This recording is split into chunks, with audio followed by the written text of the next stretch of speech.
Olá, boa tarde. Eu sou Paulo, Master Coach, formado pela Escola de Negócio Europeia de Barcelona, e essa é a nossa 10ª aula do curso de Direito Constitucional.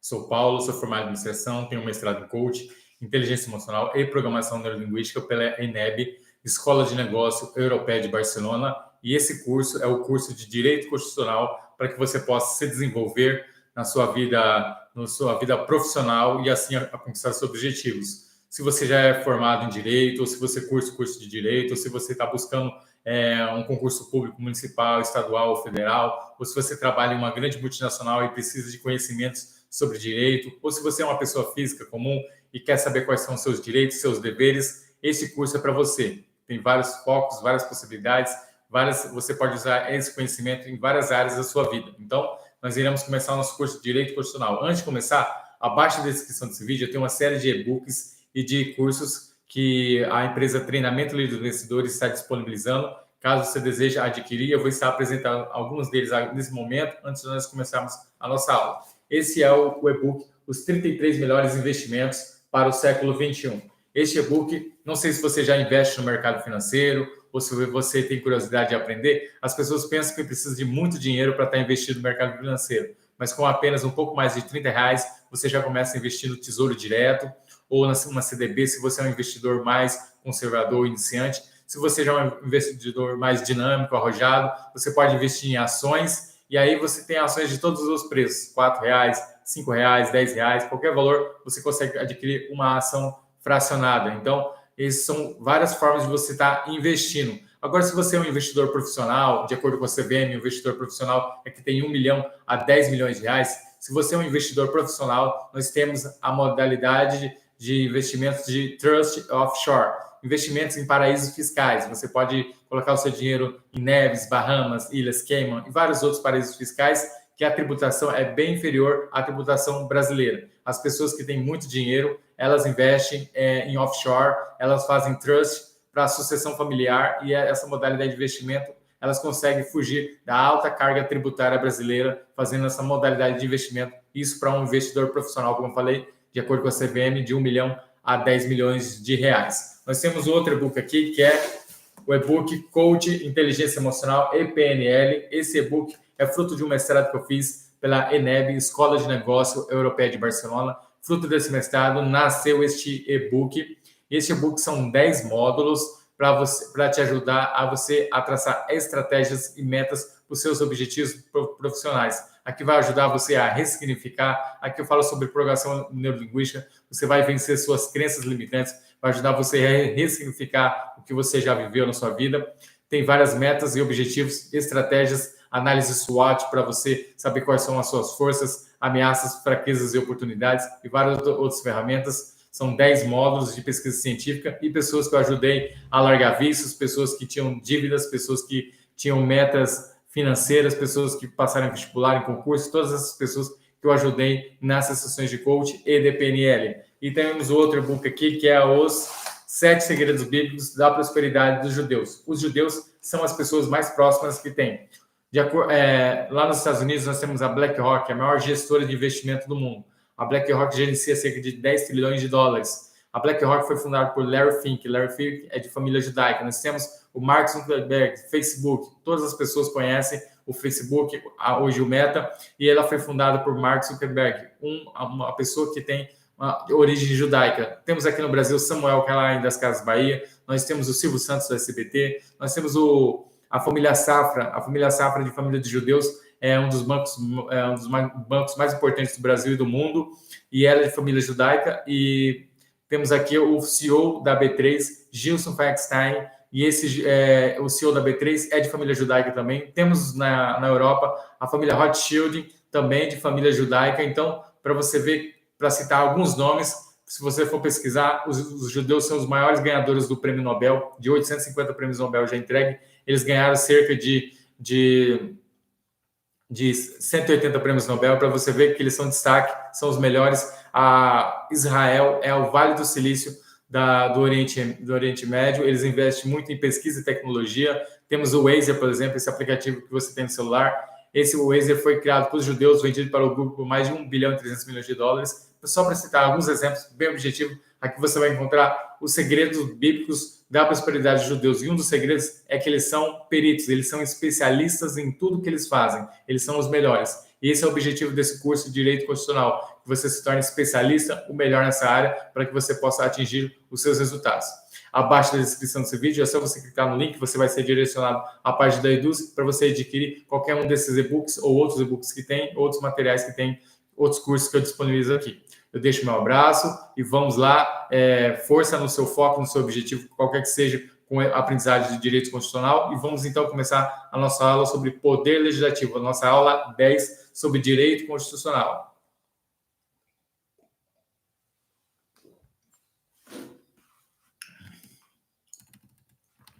Processo legislativo. A função de legislar é uma das funções típicas do Poder Legislativo. Por meio dela, afinal, que são produzidos os atos normativos primários, assim chamados porque extraem o seu fundamento da validade diretamente do texto constitucional.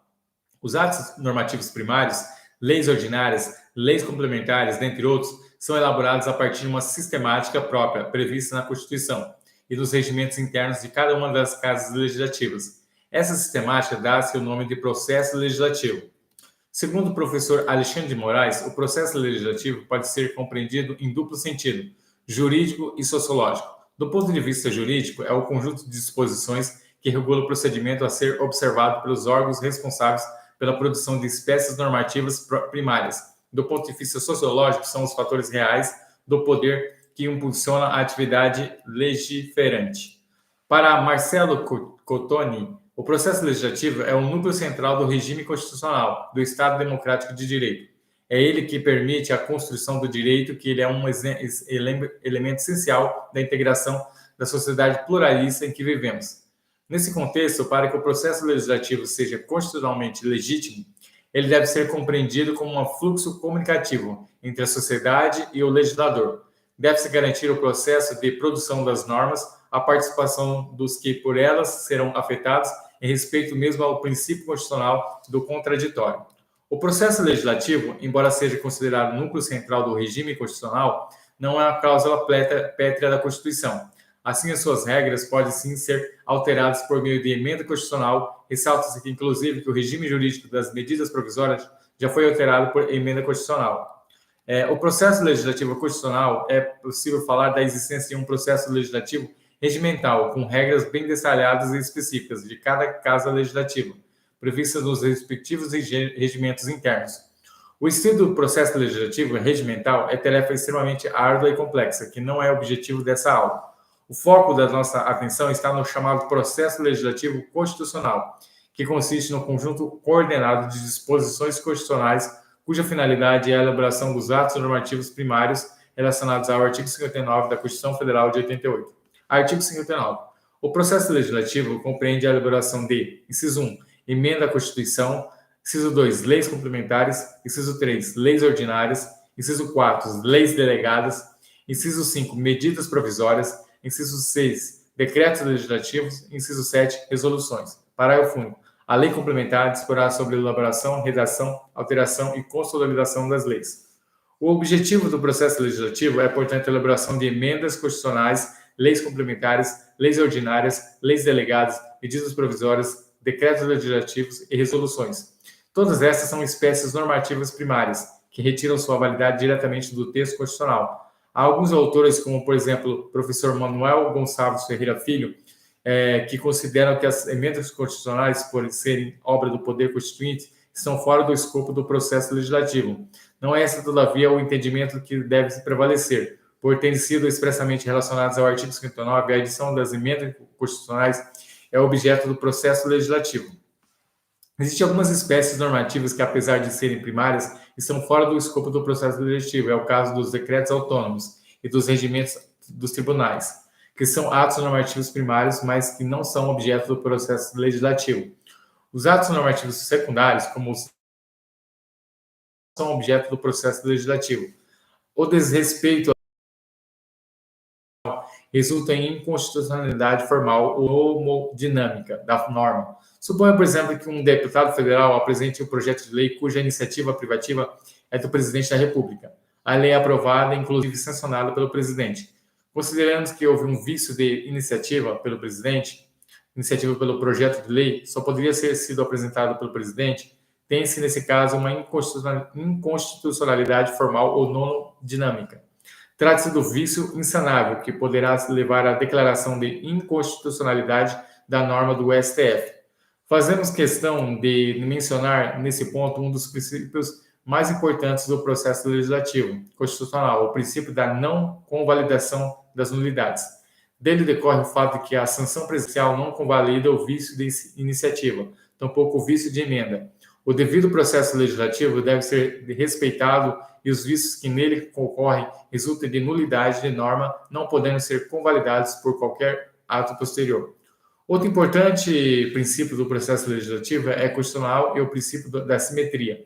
Esse princípio impõe que as regras básicas do processo legislativo, estabelecido pela Constituição de 88, são de observância obrigatória nos estados e Distrito Federal e nos municípios. Dessa forma, se o presidente da República tem iniciativa privativa de projeto de lei que trate do regime jurídico dos servidores públicos federais, por uma questão de simetria, o projeto de lei que versa sobre regime jurídico dos servidores públicos estaduais é da iniciativa privativa do governador.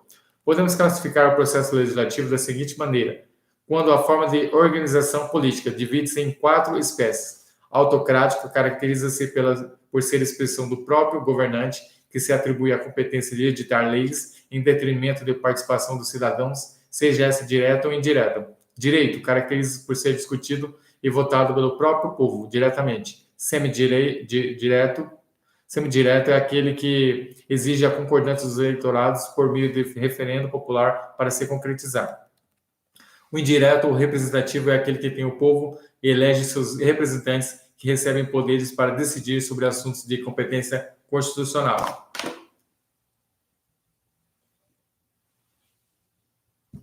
Quanto à sequência das fases procedimentais, divide-se em 2 espécies. Comum destina à elaboração de leis ordinárias. Mais tarde, veremos que o processo legislativo comum se subdivide em outros tipos que não se interessam ainda nesse momento. Especial é aquele utilizado para a elaboração da emenda à Constituição, leis complementares, leis delegadas, medidas provisórias, decretos legislativos, resoluções, leis financeiras, lei de plano plurianual, lei de diretrizes leis orçamentárias anuais e abertura de créditos adicionais. O Tribunal Regional do Trabalho, 14ª Região, 2014, o processo legislativo compreende a elaboração da emenda à Constituição, leis complementares, leis ordinárias, leis delegadas, medidas provisórias, decretos presidenciais e resoluções. Questão errada: os decretos presidenciais não são objeto de processo legislativo. Vou colocar algo aqui, a gente já continua a nossa aula.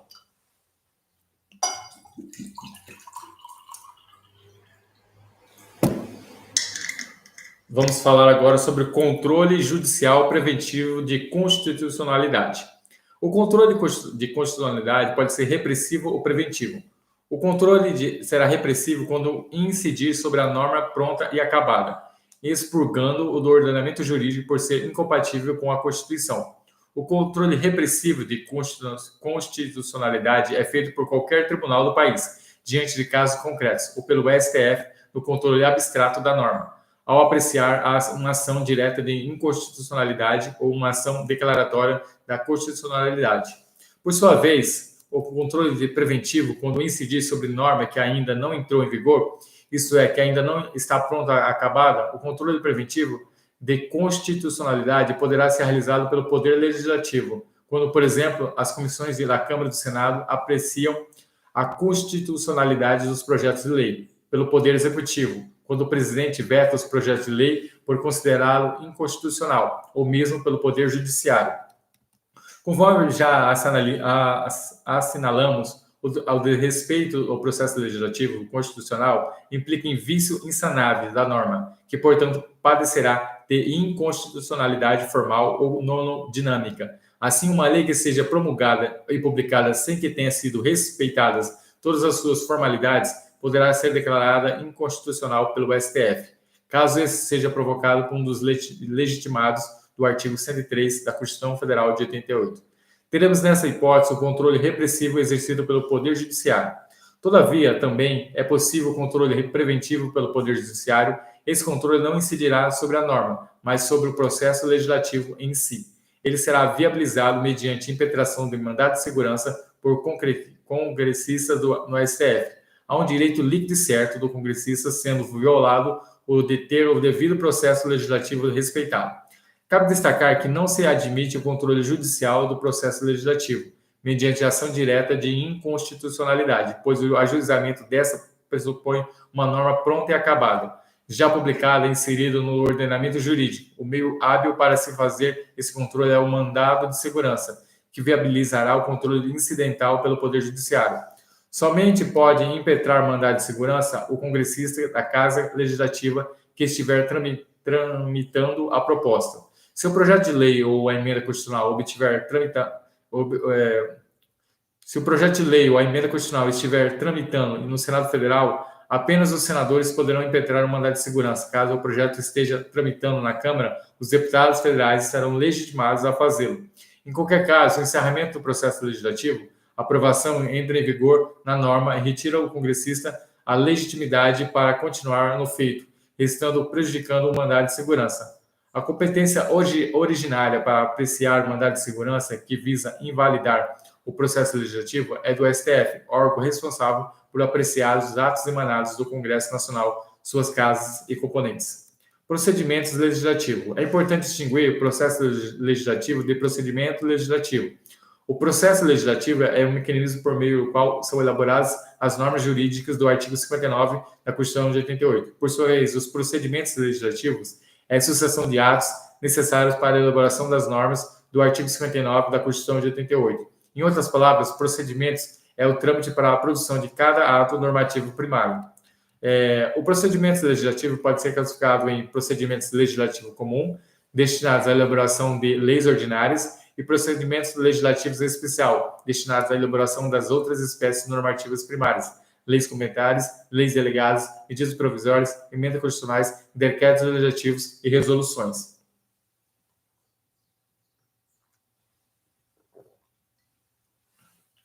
Procedimento legislativo comum. O procedimento legislativo comum é destinado à elaboração às leis ordinárias e ele se subdivide em seguintes tipos. Procedimento legislativo ordinário consiste no procedimento mais completo em que não há prazos definidos para o encerramento das fases de discussão, deliberação e votação, devido à não imposição de prazos e procedimentos que permitem estudo mais aprofundado sobre as matérias objeto do projeto de lei. Procedimento legislativo sumário possui as mesmas fases do procedimento legislativo ordinário, mas há imposição de prazo para o encerramento da fase de discussão, deliberação e votação. Procedimento legislativo abreviado é o procedimento que se aplica a projetos de lei que, na forma dos regimentos internos das casas legislativas, dispensam a discussão e votação no plenário e, assim, por meio desse procedimento legislativo, teremos projetos de lei aprovados diretamente pelas comissões sem necessidade de irem ao plenário. Vamos seguir tratar dos detalhes de cada um desses procedimentos legislativos.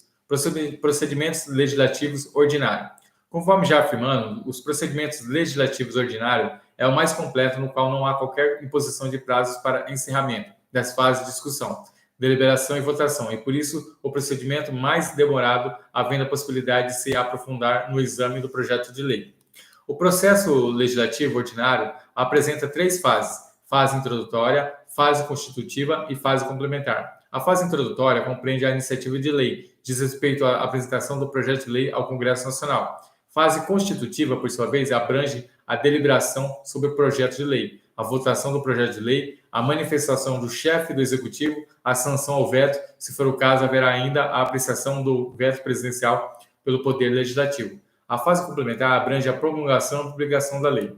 Fase introdutória e iniciativa. O processo legislativo é instaurado por meio da apresentação de projeto de lei por um dos legitimados a fazê-lo. A iniciativa da lei é, portanto, o primeiro passo do processo legislativo. Em outras palavras, é o ato que desencadeia e deflagra o processo legislativo.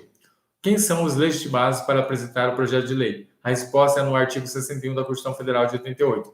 Artigo 61. A iniciativa das leis complementares ordinárias cabe a qualquer membro da comissão da Câmara dos Deputados, do Senado Federal ou do Congresso Nacional, ao Presidente da República, ao Supremo Tribunal Federal, aos tribunais superiores, ao Procurador-Geral da República, aos cidadãos na forma e nos casos previstos na Constituição. Como se vê, o rol legitimados a apresentar projetos de lei é relativamente extenso, compreendendo autoridades dos 3 poderes da República. Percebe que a iniciativa da lei pode ser parlamentar, quanto o projeto é apresentado por membros da Comissão da Casa Legislativa ou extraparlamentar. Assim, a iniciativa do projeto de lei foi atribuída expressamente pela Constituição a qualquer membro ou comissão da Câmara dos Deputados, do Senado Federal ou do Congresso Nacional, ao Presidente da República, ao Supremo Tribunal Federal, aos Tribunais Superiores, ao Procurador-Geral da República e aos cidadãos.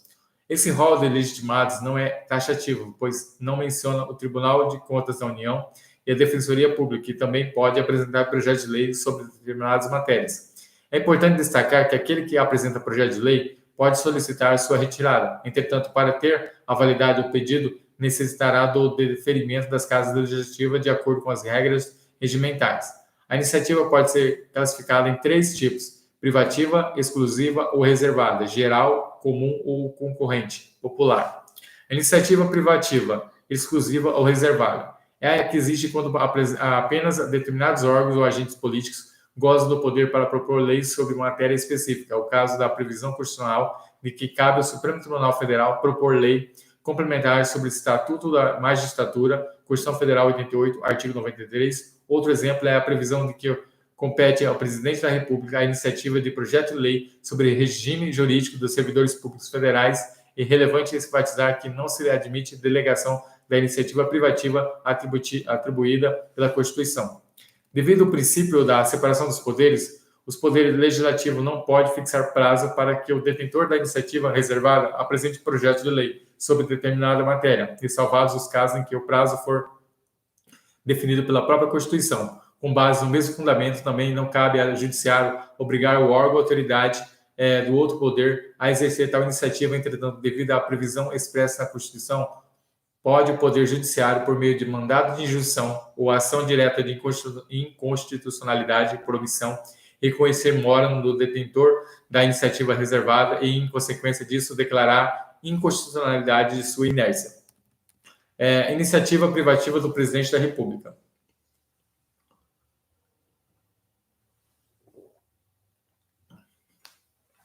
As matérias de iniciativa privativa do Presidente da República são elencadas no artigo 61, parágrafo 1 da Constituição de 88. As leis que tratam das matérias relacionadas a esse dispositivo constitucional somente pode ser objeto de projeto apresentado pelo Presidente da República sob pena de nulidade. Destaque-se, em virtude do princípio da simetria, essa matéria na órbita estadual e municipal serão na iniciativa privativa do governador e prefeito, respectivamente. Como exemplo, a lei que versa sobre regime jurídico dos servidores públicos estaduais e que iniciativa privativa do governador. Segundo o STF, o artigo 61, parágrafo 1 da Constituição Federal de 88 é de observância obrigatória para os Estados-membros que disciplinarem o processo legislativo ordinário em sua respectiva Constituição, não pode se afastar desse modelo sob pena de nulidade da lei.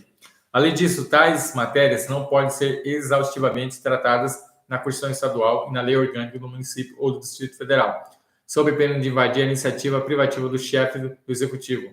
Nesse sentido, entende a Corte que é inconstitucional a norma de Constituição do Estado-membro que dispõe sobre o valor de remuneração dos servidores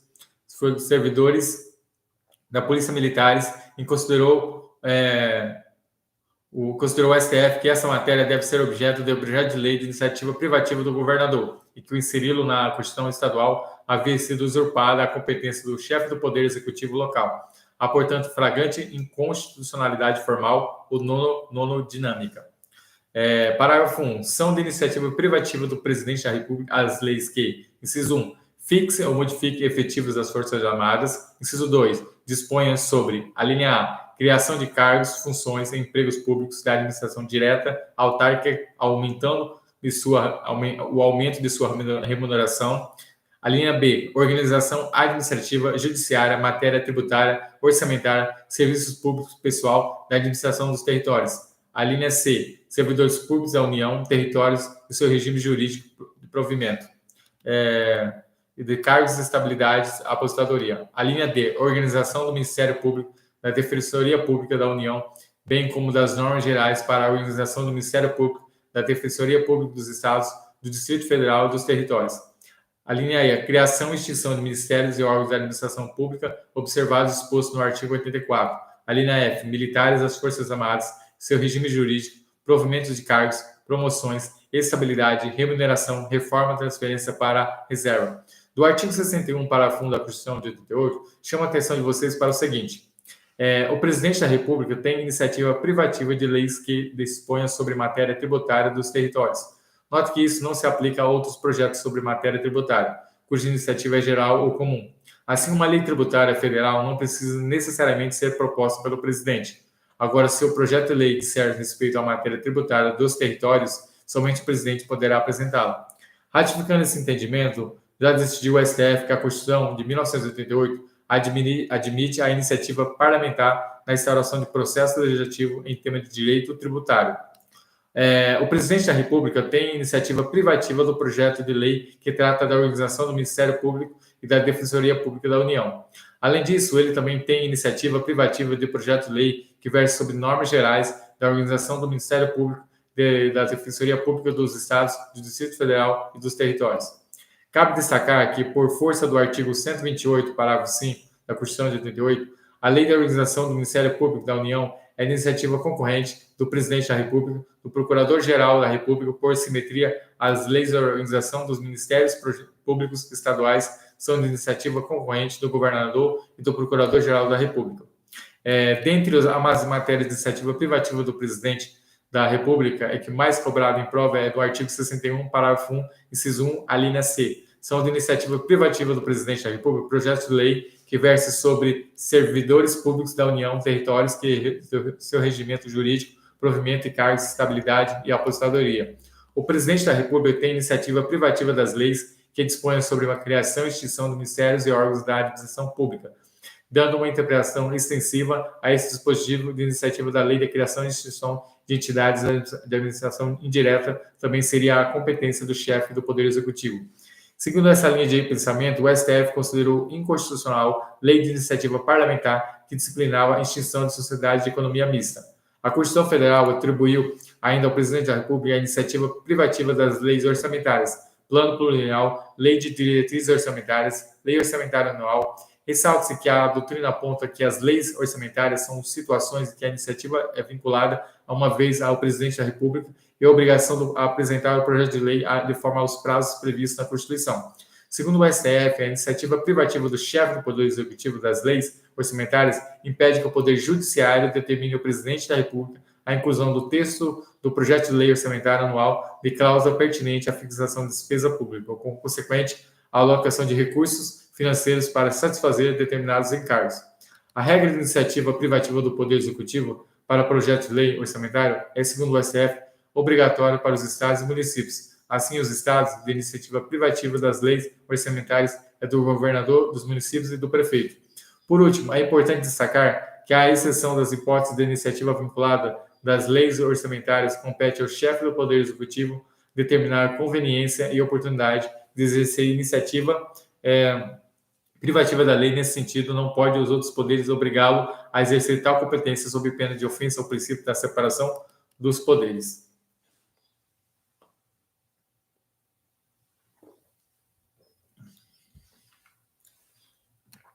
Iniciativa privativa dos tribunais do Poder Judiciário. Segundo o artigo 96, inciso 2, compete ao Supremo Tribunal Federal e aos tribunais superiores e aos tribunais de justiça propor ao respectivo Poder Legislativo a alteração do número de membros dos tribunais inferiores. A linha B, a criação de extinção de cargos e remuneração de seus servidores auxiliares, dos juízes que lhe forem vinculados, bem como a fixação ou subsídio de seus membros e juízes, inclusive aos tribunais superiores, onde houver. A linha C, a criação e extinção de tribunais inferiores. A linha D, a alteração de organização da divisão judiciária. Ademais, o artigo 96, inciso 1, a linha D, dispõe que compete aos tribunais em geral propor a criação de novas varas judiciárias. Em outras palavras, os tribunais têm iniciativa privativa de projeto de lei que criem novas varas judiciárias. Os tribunais de justiça têm iniciativa privativa das leis da organização judiciária do respectivo Estado. Artigo 125, parágrafo 1. Regra, segundo o Supremo Tribunal Federal, decorre do princípio da independência, a harmonia entre os poderes, aplicando-se tanto a legislatura ordinária quanto o constituinte estadual, em razão do que prescreve a Constituição Federal, artigo 96, inciso 2, a linha B, e a linha D da Constituição Federal de 88, e os tribunais da Justiça que detêm ainda a iniciativa privativa de leis que dispõem sobre serventias judiciárias e extrajudiciais. O STF, por sua vez, tem iniciativa privativa para apresentar projetos de lei que dispõem sobre o Estatuto da Magistratura, e sabe que o Estatuto da Magistratura deverá ser objeto de lei complementar. A fixação dos subsídios dos ministros do STF é igualmente estabelecida por lei ordinária, de iniciativa privativa do presidente da Corte Suprema. A iniciativa privativa de Defensoria Pública. Com a promulgação da Emenda Constitucional número 80 de 2014, a Defensoria Pública passou a ter iniciativa privativa para apresentar projeto de lei sobre alteração do número de seus membros, criação de extinção de cargos e remuneração de seus serviços auxiliares, bem como fixação de subsídio de seus membros, criação e extinção de seus órgãos e alteração de sua organização e divisão. A iniciativa privativa dos chefes do Ministério Público. A Constituição Federal atribuiu ao Ministério Público a independência e autonomia para garantir essas prerrogativas, concedeu-lhe a iniciativa para deflagrar o processo legislativo, nos termos do artigo 127, parágrafo 2º do Ministério Público, poderá propor ao Poder Legislativo a criação e extinção dos cargos e instituição de seus servidores auxiliares com provimento obrigatório para o concurso público e provas de títulos. Com base no artigo 128, parágrafo 5 da Constituição Federal de 88, o Procurador-Geral da República tem iniciativa privativa do projeto de lei complementar que estabeleça a organização e atribuições do Estatuto do Ministério Público da União, ainda com base no mesmo dispositivo, a iniciativa de lei complementar que estabeleça a organização, atribuições do Estatuto do Ministério Público dos Estados dos respectivos Procuradores-Gerais da Justiça. Deve-se ressaltar que trata-se de dois casos de iniciativa que não é exercida isoladamente pelos Procuradores-Gerais. Ao contrário, elas exercem tal iniciativa em conjunto com os chefes do Poder Executivo. Artigo 61, parágrafo 1, inciso 2, a linha D. A doutrina considera que trata-se de hipótese de iniciativa concorrente entre os chefes do Ministério Público e chefes do Poder Executivo. Assim, temos que a lei complementar da organização do Ministério Público da União é de iniciativa concorrente entre o Procurador-Geral da República e o Presidente da República. A lei complementar de organização de cada Ministério Público Estadual é de iniciativa concorrente entre os respectivos Procuradores-Gerais de Justiça e os governadores. A hipótese diferente é que acerca da lei ordinária, que trata das normas gerais sobre a organização do Ministério Público dos Estados, Distrito Federal, territórios, cuja iniciativa privativa do Presidente da República.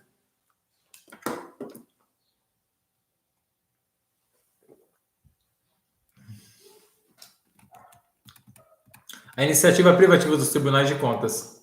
O Tribunal de Contas da União, TCU, tem iniciativa privativa de lei que trata de sua organização administrativa, criação e cargos, remuneração de seus servidores, e bem como a fixação de subsídio dos membros da Corte. Por simetria, os Tribunais de Contas dos Estados também têm iniciativa privativa das leis que tratam dessa matéria. A organização do Ministério Público, que atua junto aos Tribunais de Contas, também é objeto de lei de iniciativa privativa das respectivas Cortes de Contas. Iniciativa privativa do Poder Legislativo. A criação e extinção de cargos públicos na Câmara dos Deputados e do Senado Federal não depende de lei, mas sim de resolução. Artigo 51, inciso 4, artigo 52, inciso 13. No entanto, a fixação e remuneração dos servidores da Câmara dos Deputados e do Senado depende de lei de iniciativa da Casa Legislativa, iniciativa geral, comum ou concorrente. O artigo 61 da Constituição Federal de 88 relaciona os legitimados a apresentar projeto de lei. Dentre eles, podem apresentar projeto de lei sobre qualquer matéria, excetuadas aquelas que competência privativa, o Presidente da República, os deputados e senadores, as comissões da Câmara, do Senado e do Congresso Nacional e cidadão. Há autores que considerem a iniciativa geral como sinônimo de iniciativa concorrente. Porém, há outros que afirmam que a iniciativa concorrente é aquela que pertence simultaneamente a mais de um órgão ou pessoa. É o que verifica, por exemplo, a iniciativa de lei complementar sobre a organização do Ministério Público da União, concorrente entre o Presidente da República e o Procurador-Geral da República, artigo 61, parágrafo 1, inciso 2, a linha D, do artigo 128, parágrafo 5 da Constituição Federal de 88. Fique atento, pois pode cobrar nas duas maneiras em sua prova. Iniciativa popular. Os cidadãos, assim considerados aqueles que possuem capacidade eleitoral ativa, direito de votar, também poderão apresentar projeto de lei, a chamada Iniciativa Popular de Leis, que é do tipo geral ou comum, sendo exercida pelos cidadãos de condições estabelecidas pela Constituição. Em outras palavras, os cidadãos podem apresentar projeto de lei sobre qualquer matéria, observadas as regras previstas no texto constitucional. Trata-se de instrumento de exercício da soberania popular consagrado no artigo 14, inciso 3º da Constituição de 88, tipo de uma democracia semidireta. A iniciativa popular é aplicável tanto ao projeto de lei ordinário quanto ao projeto de lei complementar. Não pode, todavia, ser utilizada para a apresentação de propostas de emendas constitucionais. Cabe destacar que os projetos de lei de iniciativa popular deverão ser apresentados à Câmara dos Deputados. A iniciativa popular de leis editadas pela União exige subscrição de, no mínimo, 1% do eleitorado nacional, distribuído por pelo menos 5 estados brasileiros, com não menos de 0,3% dos eleitores de cada um deles. Não são requisitos muito fáceis de serem cumpridos, motivo pelo qual só há notícia de uma lei que foi editada com base em iniciativa popular, a Lei 11.124 de 2005, que dispõe sobre o Sistema Nacional de Habitação. Também existe iniciativa popular de leis estaduais e municipais nos estados e Distrito Federal. A Carta Magna deixou à lei a função de dispor sobre a iniciativa popular. Segundo o artigo 27, parágrafo 4, a lei disporá sobre a iniciativa popular no processo legislativo estadual, os municípios de iniciativa popular de leis que dará através de manifestação de pelo menos 5% do eleitorado, segundo o artigo 29, inciso 13 da Constituição de 88. A lei orgânica deverá prever a iniciativa popular do projeto de lei de interesse específico do município, da cidade e dos bairros, através de manifestação de pelo menos 5% do eleitorado. Questão: advogado da União 2015. Caso uma lei de iniciativa parlamentar afaste os efeitos e sanções disciplinares aplicados aos servidores públicos que participarem de movimento reivindicatório, tal norma padecerá de vício de iniciativa por estar em matéria no âmbito da reserva da iniciativa do Poder Executivo, chefe do Poder Executivo.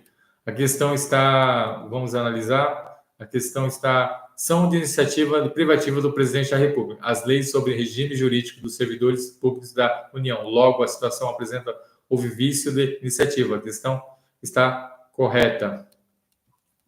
Questão Procurador de Curitiba 2015. A iniciativa popular pode ser exercida pela apresentação da Câmara dos Deputados ou do Senado Federal de projeto de lei subscrito por, no mínimo, 1% do eleitorado nacional, distribuído pelo menos por 5 estados, com a não menos de 0,3% dos eleitores de cada um deles. Questão errada. O projeto de lei de iniciativa popular deverão ser apresentados à Câmara dos Deputados e não ao Senado Federal.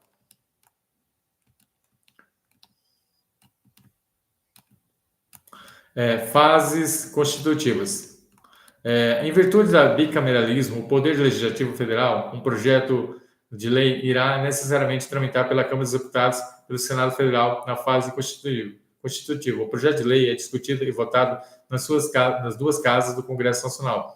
Sendo aprovado, sofre sanção ou veto do Presidente da República. Caso o projeto aprovado pelo Legislativo seja vetado pelo chefe do Executivo, a fase constitutiva ainda compreenderá a apreciação do veto pelo Congresso Nacional. Deliberação parlamentar e discussão e votação. No âmbito federal, o projeto de lei deverá necessariamente tramitar pela Câmara dos Deputados, pelo Senado Federal, em outras palavras, ele deverá ser discutido em votação nas duas casas legislativas. Há, portanto, no processo legislativo federal, a casa iniciadora, a casa revisora. A casa iniciadora, como o próprio nome já indica, é aquela que qual o projeto de lei começa a tramitar. A casa revisora, por sua vez, é aquela que revê o trabalho da casa iniciadora. Qual é a casa iniciadora? Qual é a casa revisora? Depende. Tanto a Câmara dos Deputados quanto o Senado Federal podem atuar como casa iniciadora ou casa revisora. A definição de casa iniciadora depende de quem foi a iniciativa do projeto de lei.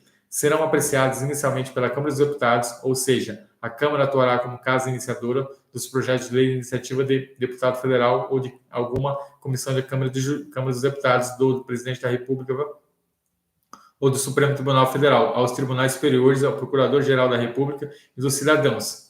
Já o Senado caberá apreciar inicialmente os projetos de lei de iniciativa do senador ou de comissão do Senado Federal. Por fim, os casos da iniciativa de comissão mista do Congresso Nacional, composta por deputados e senadores, a apreciação inicial será feita alternadamente pela Câmara dos Deputados e Senado Federal. Na maior parte das vezes, a casa iniciadora será, portanto, a Câmara dos Deputados. A casa iniciadora, como estudaremos mais à frente, goza de certa primazia no processo legislativo. Em razão disso, a doutrina considera que há uma certa inferioridade do Senado Federal, que será a casa revisora na maior parte do projeto de lei.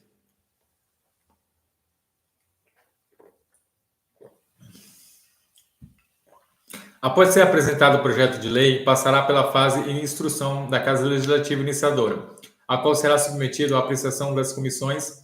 Essa apreciação se dará em suas comissões diferentes, a uma comissão temática, que examinará aspectos relacionados à matéria, e a Comissão de Constituição e Justiça, CCJ, que avaliará aspectos referentes à constitucionalidade. Cabe ao CCJ a análise dos aspectos constitucionais legais, jurídicos, regimentais ou de técnica legislativa dos projetos, emendas ou substitutivos, bem como a admissibilidade da proposta de emenda à Constituição. A apreciação do projeto de lei pelas comissões também acontece na Casa Revisora, seja a Casa Iniciadora for a Câmara dos Deputados, a revisora será o Senado Federal, vice-versa. Aprovado o projeto pelas comissões, tanto no aspecto formal quanto no aspecto material, será encaminhado ao plenário. No plenário, o projeto de lei é posto em discussão e depois a votação, na forma estabelecida nos regimentos da Casa Legislativa. Determina que o artigo 47 da Constituição, que salvo disposição constitucional, em contrário, as deliberações de cada casa de suas comissões serão tomadas por maioria dos votos presentes da maioria absoluta dos seus membros, assim há 2 quóruns diferentes.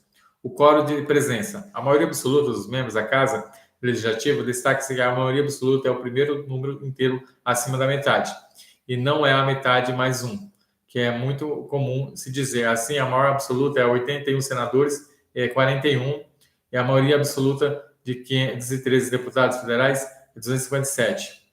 Quórum de aprovação da maioria dos votos de abstenções não são considerados. A Casa Iniciadora, o projeto poderá ser aprovado ou rejeitado. Aprovado será encaminhado à Casa Revisora. Rejeitado será arquivado e matéria somente poderá ser objeto de novo projeto na mesma sessão legislativa, se houver a proposta da maioria absoluta dos membros de qualquer das casas. Em outras palavras, a matéria constante do projeto de lei rejeitado não poderá ser objeto de novo projeto na mesma sessão legislativa, salvo por proposta da maioria absoluta dos membros de qualquer das casas legislativas. Trata-se do princípio de irrepetibilidade. Mais à frente, estudaremos sobre o processo legislativo das emendas constitucionais e das medidas provisórias. No entanto, desde já sabe que o princípio da irrepetibilidade também se aplica a essas espécies normativas. Sua aplicação, todavia, é um pouco diferente. A vedação é a edição de projeto de lei da mesma sessão legislativa em que foi rejeitado relativa. Assim, a matéria constante em projeto de lei rejeitado poderá ser objeto de novo projeto da mesma sessão legislativa, desde que por proposta da maioria absoluta dos membros de qualquer uma das casas. A vedação é a edição de medidas provisórias e emendas constitucionais. Na mesma sessão legislativa em que forem rejeitadas absoluta, não existe nenhuma possibilidade de reedição de medida provisória ou de apresentação de proposta de emenda constitucional na mesma sessão legislativa em que foram rejeitadas. A Casa Revisora, após a apreciação pelas comissões de discussão e votação, poderá haver 3 possibilidades: o projeto ser aprovado da mesma forma como foi recebido, a Casa Iniciadora, o projeto ser aprovado com emendas ou o projeto ser rejeitado. Se o projeto de lei for rejeitado, ele será arquivado e a aplicação do princípio da irrepetibilidade não poderá, portanto, ser apresentado na mesma sessão legislativa projeto de lei com a mesma matéria. Se o projeto for aprovado sem emendas parlamentares, ele será encaminhado ao chefe do Executivo para sanção ou veto. Se o projeto de lei for aprovado com emendas, esse voltará à Casa Iniciadora para que as emendas sejam apreciadas, voltando ao projeto à Casa Iniciadora, e este não poderá ser submetado. Cabe à Casa Iniciadora apenas apreciar as emendas. Destaque-se que para o STF, quando a emenda parlamentar feita pela Casa Revisora não impor em mudança substancial no sentido do texto, não há necessidade de retorno à Casa Iniciadora. Isso ocorre, são chamadas emendas de redação. Se a Casa Iniciadora aceitar as emendas do projeto de lei contendo as emendas, será encaminhado ao chefe do Executivo para sanção ou veto. A Casa Iniciadora rejeitá-lo o projeto de lei encaminhado sem as emendas, o chefe do Executivo para que sancione ou vete o texto original. A Casa Iniciadora observa-se, portanto, que no processo legislativo federal, a Casa Iniciadora tem predominância sobre a revisora, com efeito, a Casa Iniciadora tem prerrogativa de rejeitar as emendas feitas pela Casa Revisora, encaminhando ao presidente o projeto de lei sem as emendas. Após a aprovação do projeto, as 2 casas do Congresso Nacional, esse seguirá para a fase do autógrafo, que é o documento formal que reproduz o texto definitivamente aprovado pelo Legislativo no STF, a de 1393, Distrito Federal, 9/10/1996. Eu vou colocar um pouco de água aqui e a gente já continua nessa aula.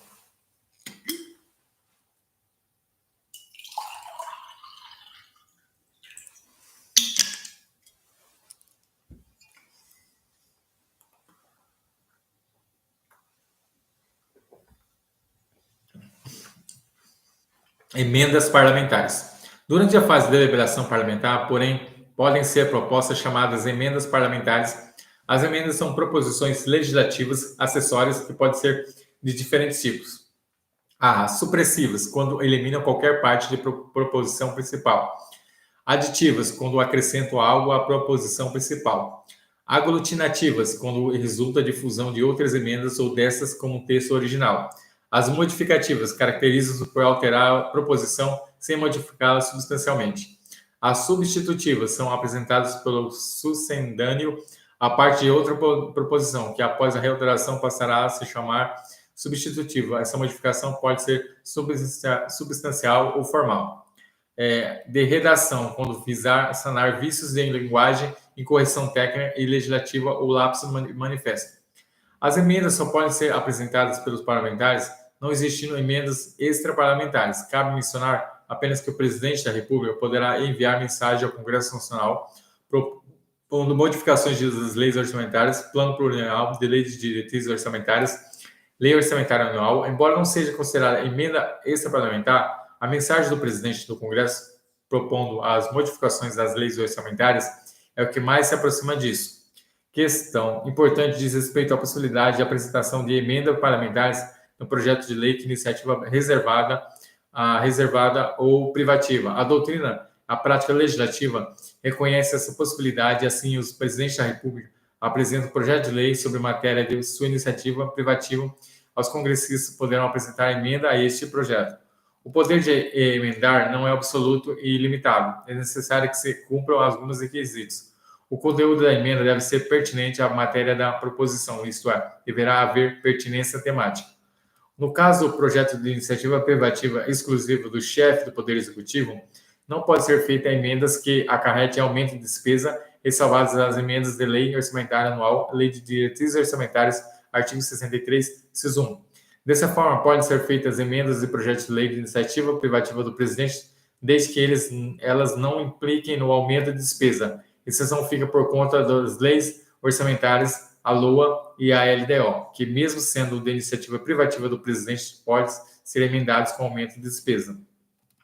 Nos projetos de lei sobre a organização dos serviços administrativos, a Câmara dos Deputados e o Senado Federal e os tribunais federais e o Ministério Público não podem ser feitas emendas que resultem em aumento de despesa, artigo 63, inciso 2. Segundo o STF, essa regra não se aplica ao projeto de lei sobre a organização judiciária, limitando-se aos projetos de lei sobre a organização dos serviços administrativos. Nas palavras da Corte, o projeto de lei sobre a organização judiciária pode sofrer emendas parlamentares de que resulte até mesmo aumento da despesa prevista. Isso porque o artigo 63, inciso 2, se aplica exclusivamente aos serviços administrativos estruturados na Secretaria dos Tribunais.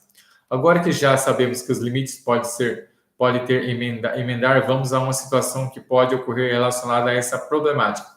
Suponha que o presidente da República tenha apresentado ao Congresso Nacional um projeto de lei de sua iniciativa privativa. Um deputado federal, então, apresenta uma emenda que resulta em aumento de despesa e, ao mesmo assim, o projeto é aprovado e houve um claro vício de processo legislativo. O vício de emenda, mesmo se o projeto de lei for posteriormente sancionado pelo presidente, a lei será invalidada. A sanção presidencial, além de não convalidar o vício de iniciativa, não convalidar o vício de emenda.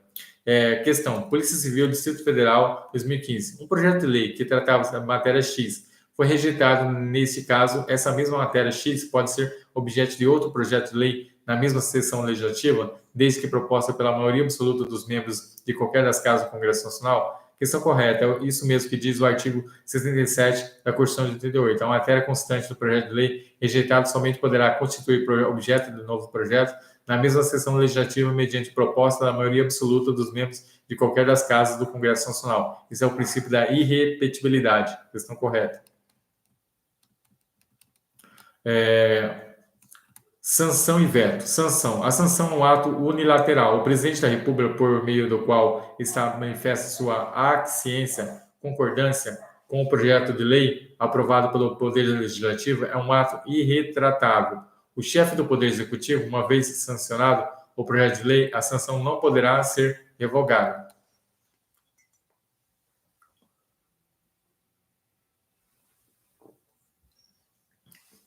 Por meio da sanção, o projeto de lei é convertido em lei. Em outras palavras, a sanção presidencial incide sobre o projeto de lei. Assim, é tecnicamente inadequado dizer que o presidente sanciona a lei. Na verdade, o presidente sanciona o projeto de lei, transformando em lei. Destaca-se que a sanção somente é aplicável em projetos de lei ordinária a projetos de lei complementar. Não há que se falar em sanção para leis delegadas, emendas constitucionais e regra para medidas provisórias. A sanção pode ser expressa ou tácita. Ocorrerá a sanção expressa se o presidente da República concordar com o texto do projeto de lei, formalizando por escrito o ato de sanção no prazo de 15 dias úteis, contado da data do recebimento do projeto. Depois disso, ele promulgará ou determinará a publicação da lei. Ocorrerá a sanção tácita. O presidente da República optar pelo silêncio no prazo de 15 dias, contados do recebimento do projeto. Nessa hipótese, ele terá um prazo de 48 horas para promulgar a lei resultante da sanção. Do contrário, o presidente do Senado, em igual prazo, deverá promulgá-la. Se esta não o fizer, caberá ao vice-presidente do Senado a promulgação da lei sem prazo definido constitucionalmente. Veto. O veto é o ato unilateral do presidente da República, por meio do qual ele manifesta a discordância com o projeto de lei aprovado pelo Poder Legislativo.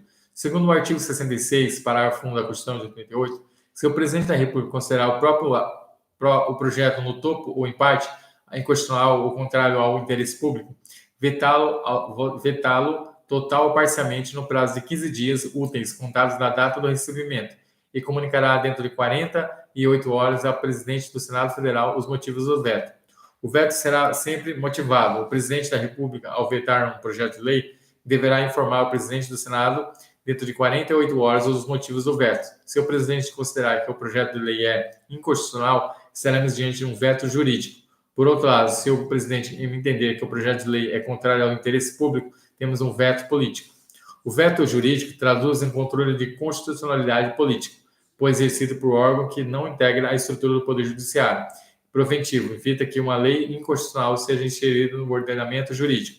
O veto político, por sua vez, traduz o juízo político de conveniência do presidente da República em seu papel de representante e defensor da sociedade. O veto será sempre expresso, não há veto tácito. Em nosso ordenamento jurídico, caso o presidente da República não manifeste sua posição em relação ao projeto de lei, em prazo de 15 dias úteis, esse será consensuado tacitamente. O veto pode ser total ou parcial. Será total quando incidir sobre o projeto de lei, parcial quando referir apenas alguns dispositivos do projeto.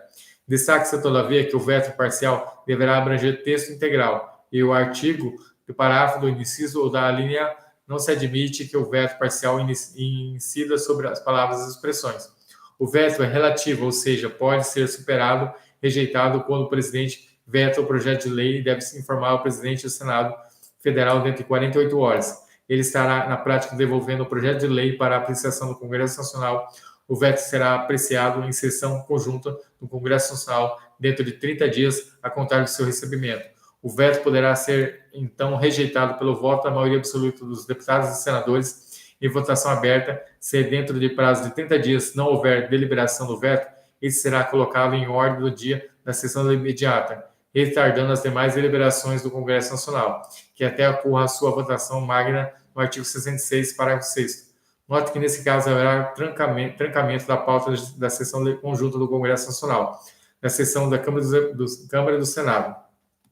Havendo rejeição do veto por maioria absoluta dos deputados e senadores, o projeto será enviado ao presidente da República e ele terá um prazo de 48 horas para emitir um ato de promulgação. Caso não faça esse prazo, a competência para promulgar passará a ser do presidente do Senado, que terá igual prazo para promulgar. Se este também não o fizer, a promulgação será de responsabilidade do vice-presidente do Senado em prazo definido constitucionalmente. Destaque-se que quando ocorre a rejeição do veto, teremos uma situação em que uma lei surge e nasce, sem que tenha sido sancionada. Daí dizemos que a sanção não é um ato imprescindível ao surgimento de leis. A rejeição do veto produz efeitos ex nunc, prospectivos. Imagine que agora o veto parcial de um projeto de lei, o presidente da República veta um artigo do projeto, de um total de 100 artigos. O veto é encaminhado ao presidente do Senado Federal. Dentro de 48 horas, o Congresso Nacional terá, então, 30 dias para apreciar o veto. Enquanto o veto não é apreciado, parte não vetada, o projeto é promulgado e publicado. As disposições não vetadas ingressam no mundo jurídico, independentemente da apreciação do veto pelo Congresso Nacional. Os dispositivos vetados serão publicados em texto, constando apenas a expressão vetado. Posteriormente, caso o veto seja superado, os artigos a ele referentes serão encaminhados à promulgação após a devida publicação e começando a produzir seus efeitos. Ex nunc. O veto é um ato político e, como tal, suas razões não podem ser questionadas perante o Poder Judiciário. Não cabe ao Poder Judiciário apreciar o mérito do veto. Entretanto, é admissível o controle judicial sobre importunidade do veto. Em outras palavras, se o veto ocorrer após o período de 15 dias úteis, isso poderá ser questionado perante o Poder Judiciário, segundo o STF. O controle judicial, nesse caso, se justifica porque, após o decurso do prazo de 15 dias úteis, já ocorreu a sanção tácita e a preclusão do direito de exercer o veto.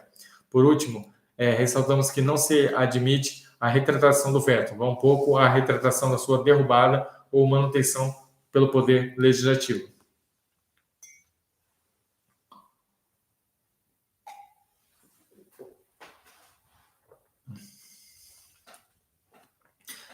Vejamos abaixo as características do veto, do processo legislativo ordinário. Expresso. Manifestação expressa pelo chefe do Poder Executivo, formal, feito por escrito, motivado, a inconstitucionalidade ou contrariedade do interesse público, supressivo, eliminação de todo o projeto de lei ou de alguns de seus dispositivos, superável ou relativo. Os dispositivos vetados podem ser restabelecidos por deliberação do Congresso Nacional. Irretratável. Não pode ser retirado após a comunicação ao presidente do Senado. Insuscetível de apreciação judicial. As razões do veto não submetem ao controle judicial.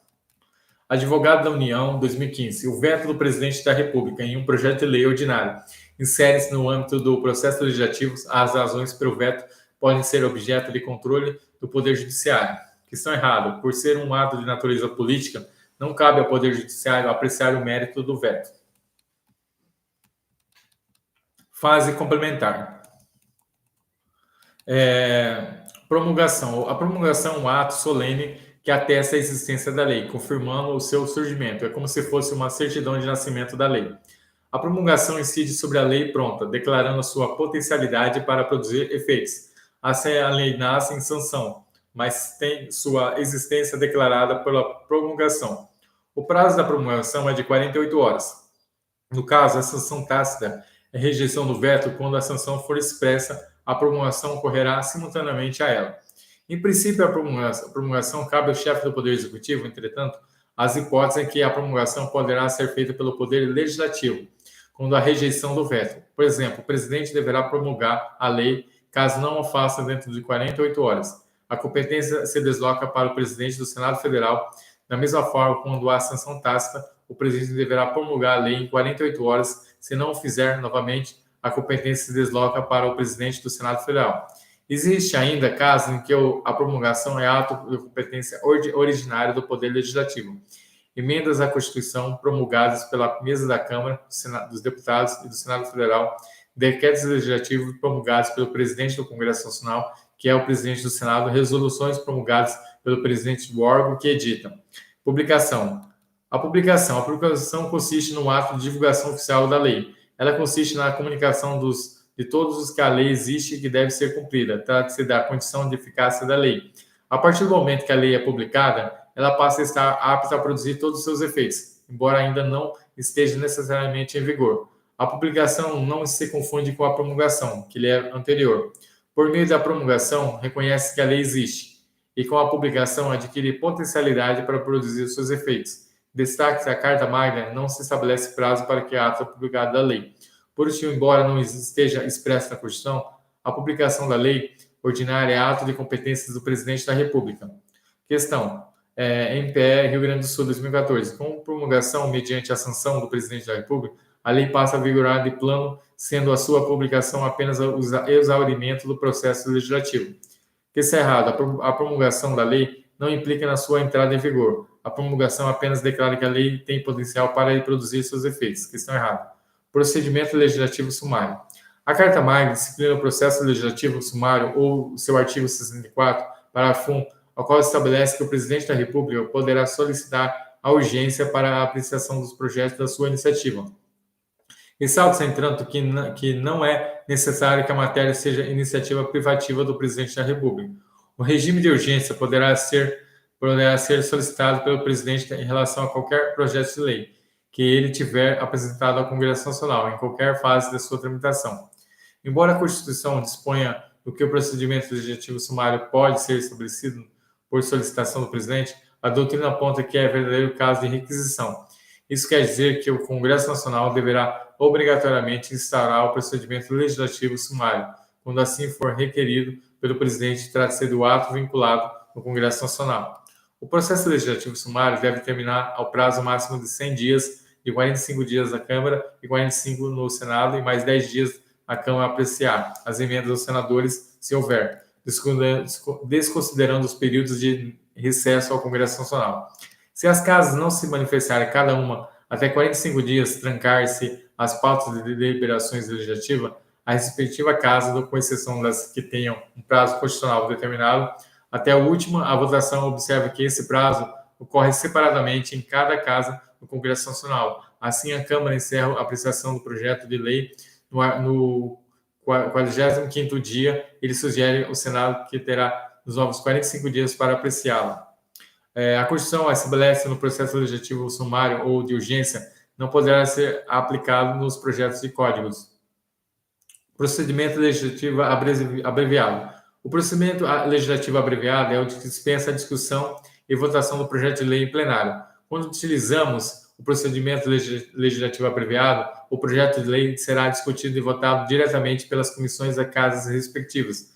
O procedimento legislativo abreviado está previsto no artigo 58, parágrafo 2º, inciso 1, segundo o qual compete às comissões discutir e votar sobre as leis que dispensaram na forma do regimento a competência do plenário, salvo se houver recurso de 1/10 dos membros da casa, e assim a discussão da votação do projeto de lei não são de competência apenas do plenário, das casas legislativas. A Carta Magna também outorga essas competências às situações da matéria que é o regimento determinado. Trata-se de, a doutrina denomina delegação interna corporis. Esse nome deriva do fato que os regimentos internos, as casas legislativas, delegam competência para discussão e votação de certos projetos de lei a órgãos integrantes do Poder Legislativo, órgãos internos do Poder Legislativo. Ressalta que, caso 1/10 dos membros da casa respectiva decida que uma comissão não pode apreciar e votar o projeto de lei, e será ao plenário.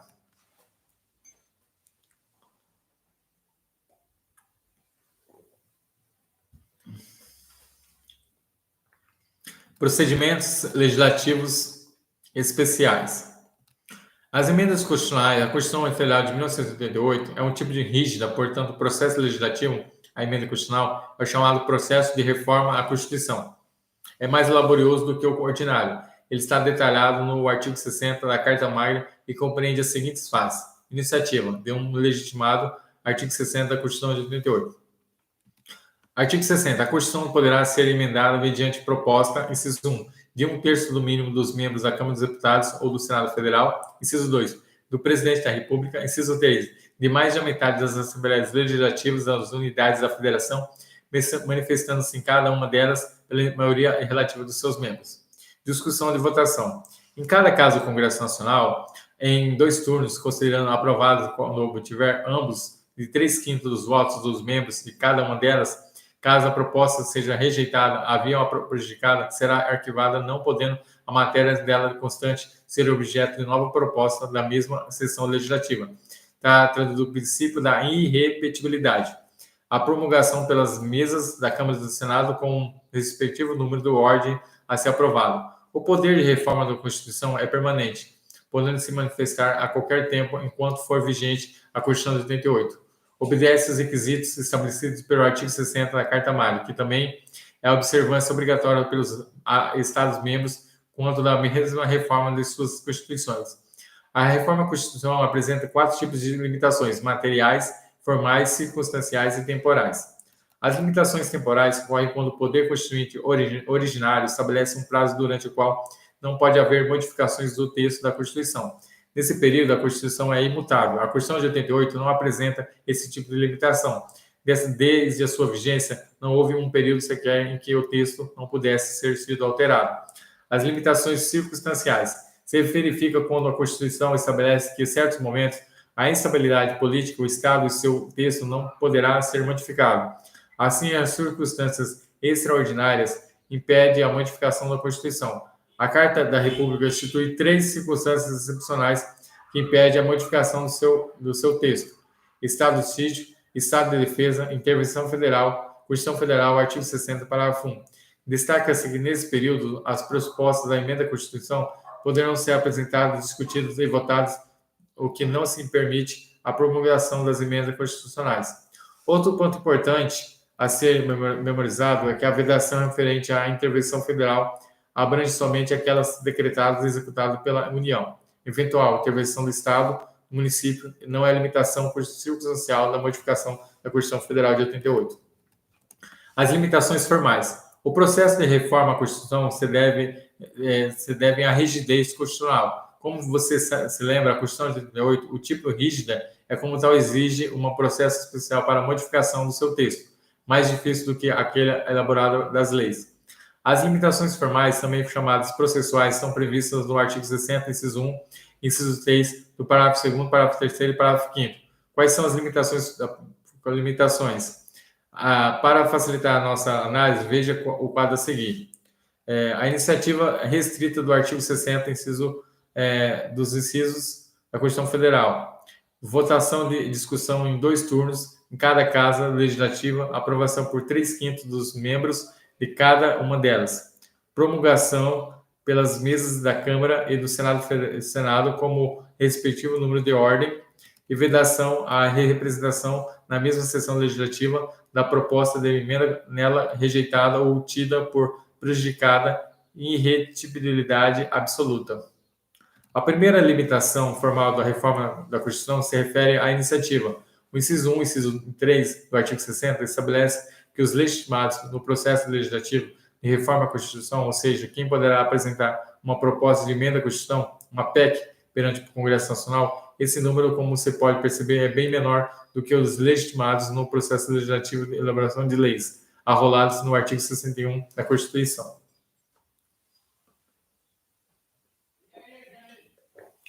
Eu vou colocar algo aqui e a gente já continua.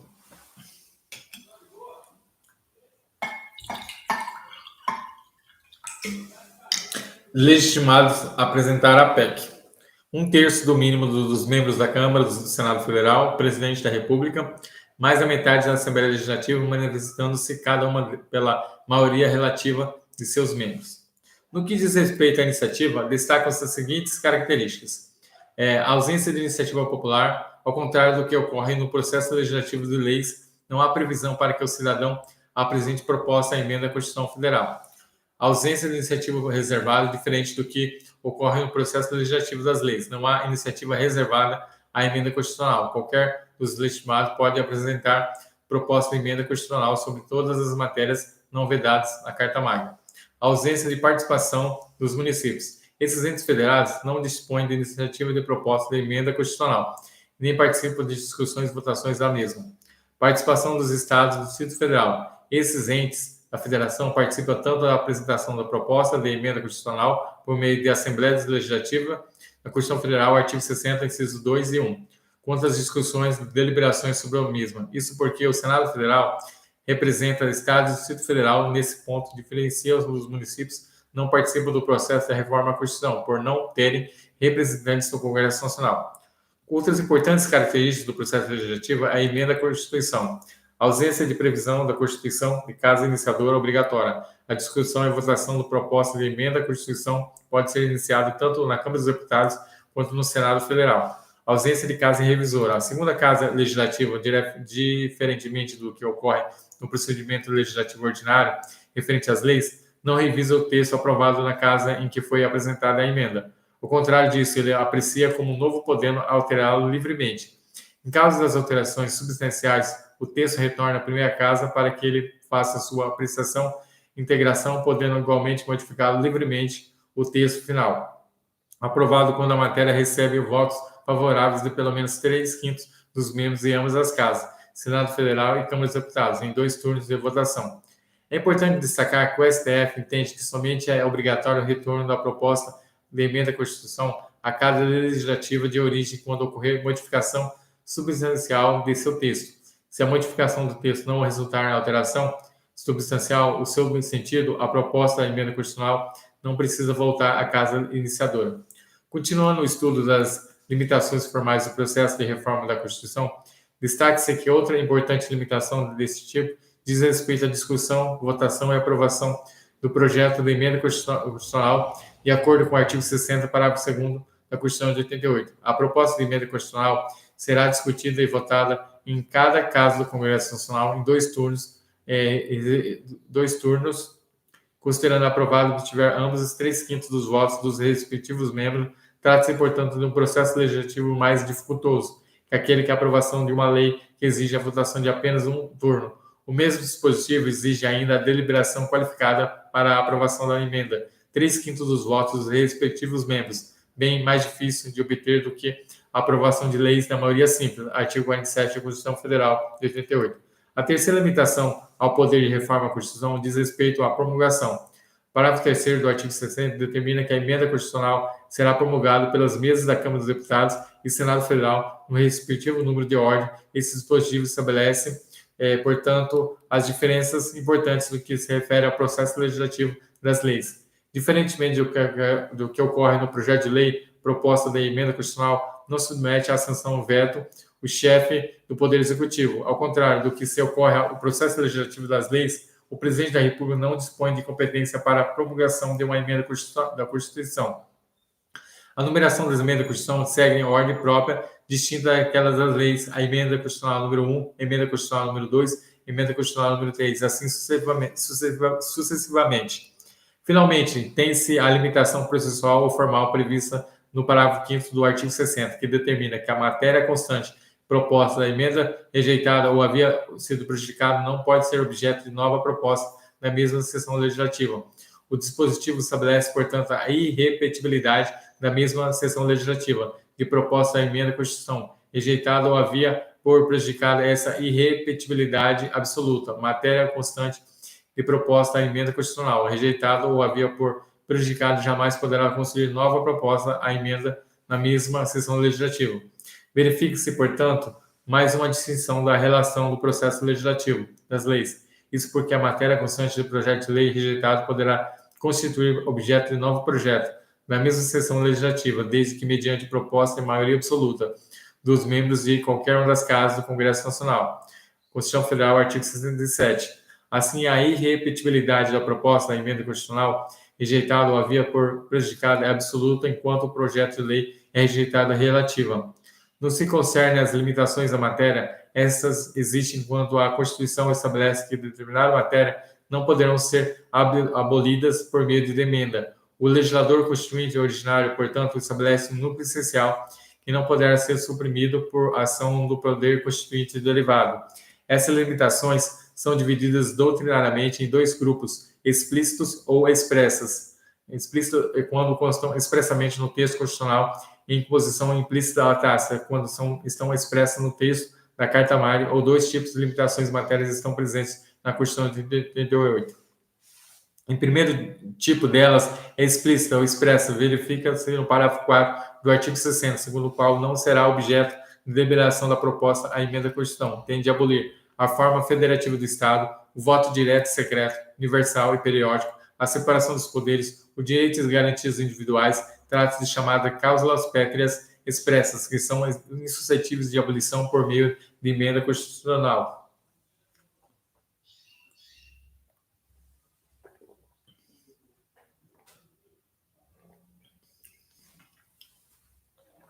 Cláusulas pétreas, forma federativa de Estado, voto direto e secreto universal, periódico, separação dos poderes e direito a garantias individuais. Um ponto importante que se destacar é que, considerando que o processo legislativo de emenda constitucionais deve observar a Constituição Federal, o STF entende que qualquer proposta de emenda tende a abolir a cláusula pétrea, ou que desrespeite as prescrições do artigo 60 da Constituição de 88. Não pode sequer ser objeto de deliberação o Congresso Nacional, isso porque, nesse caso, o processo legislativo representa desrespeito à Constituição Federal. Outro ponto a ser memorizado por você é que o pretório excelso entende que a cláusula pétrea, direitos e garantias individuais, protege direitos e garantias dispersas pela Constituição, e não apenas aquelas enumeradas no artigo 5º da Carta Magna. Já as limitações implícitas ao poder de reforma são limites tácitos que, segundo a doutrina, se impõem à Constituinte derivado. São eles a titularidade do poder Constituinte originário derivado, o procedimento de reforma e revisão constitucional. Análise, pois, cada uma dessas limitações. A primeira delas, como se viu, refere-se à titularidade do poder constituinte originário. Sabe-se que a titularidade do poder constituinte originário e do povo, somente a ela cabe decidir conveniência e oportunidade de se elaborar uma nova Constituição. Por esse motivo, é inconstitucional qualquer emenda à Constituição que retire tal atribuição do povo ou ortogando a um órgão constitutivo. No que se refere à titularidade do poder constituinte derivado pelas mesmas razões expressas acima, é inconstitucional qualquer emenda à Constituição que transfira a competência de reformar a Constituição, atribuída ao Congresso Nacional, esse representante do povo, ou outro órgão do Estado, ao presidente da República, por exemplo. Isso porque tal competência foi fixada pelo poder constituinte originário, cabendo, portanto, unicamente esse poder determinar as competências para sua modificação. Por fim, o procedimento de revisão constitucional no ADCT, artigo 3º, bem como a reforma constitucional no artigo 60, são limitações materiais implícitas, seria flagrantemente inconstitucional, por exemplo, a emenda à Constituição que estabelece um novo quórum para a aprovação de emendas constitucionais. Dessa forma, não seria válida a emenda constitucional que criasse novas cláusulas pétreas. Leis complementares. As leis complementares apresentam um processo legislativo próprio, mais dificultoso que os das leis originárias, porém mais fácil do que a reforma à Constituição. Isso porque o legislador constituinte entendeu que certas matérias, embora de extrema relevância, não deviam ser regulamentadas pela própria Constituição Federal, mas também não poderiam se sujeitar à possibilidade constante de alterações pelo processo legislativo ordinário. Diante disso, tem-se as leis complementares que diferenciam das ordinárias dois aspectos, o material e o formal. A diferença do ponto de vista material consiste no fato de que os assuntos tratados por lei complementar estão expressamente previstos na Constituição, o que não acontece com as leis ordinárias. Essas têm amplo material residual. Já a diferença do ponto de vista formal diz respeito ao processo legislativo. Enquanto o quórum para a aprovação de lei ordinária é de maioria simples, o artigo 47 da Constituição Federal, a lei complementar é de a maioria absoluta, artigo 69, ou seja, o primeiro número inteiro subsequente, a metade dos membros da Casa Legislativa. As demais fases do procedimento de elaboração da lei complementar seguem o processo ordinário. Medidas provisórias. As medidas provisórias é ato normativo primário geral, editado pelo presidente da República. Segundo o artigo 62 da Carta Magna, caso de relevância e urgência, o presidente da República poderá adotar medidas provisórias com força de lei, devendo submetê-las imediato ao Congresso Nacional, caso esse esteja em recesso. Não há necessidade de convocação extraordinária. Os requisitos de relevância e urgência necessários para a edição de medida provisória são conceitos jurídicos indeterminados. Por isso, estão inseridos na esfera da discricionariedade administrativa. O presidente da República é que avalia a discricionariedade a esses requisitos. São presentes. Diante disso, surge um questionamento importante. Pode o Poder Judiciário examinar os méritos e requisitos de urgência e relevância?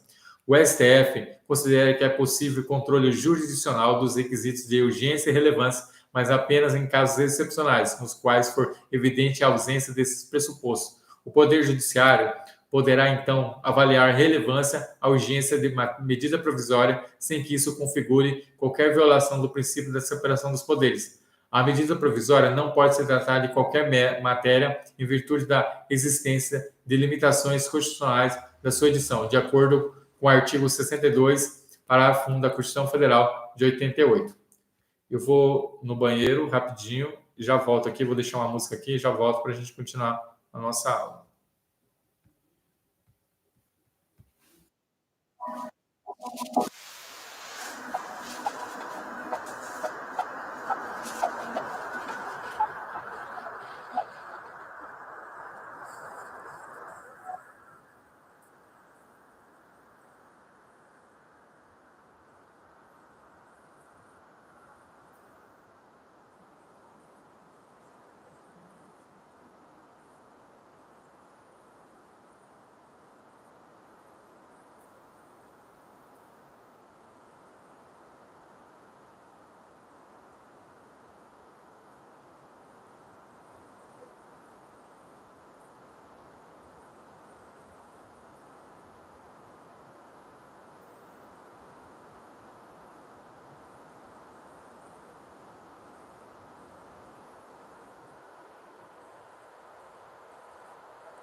Vamos então voltar à nossa aula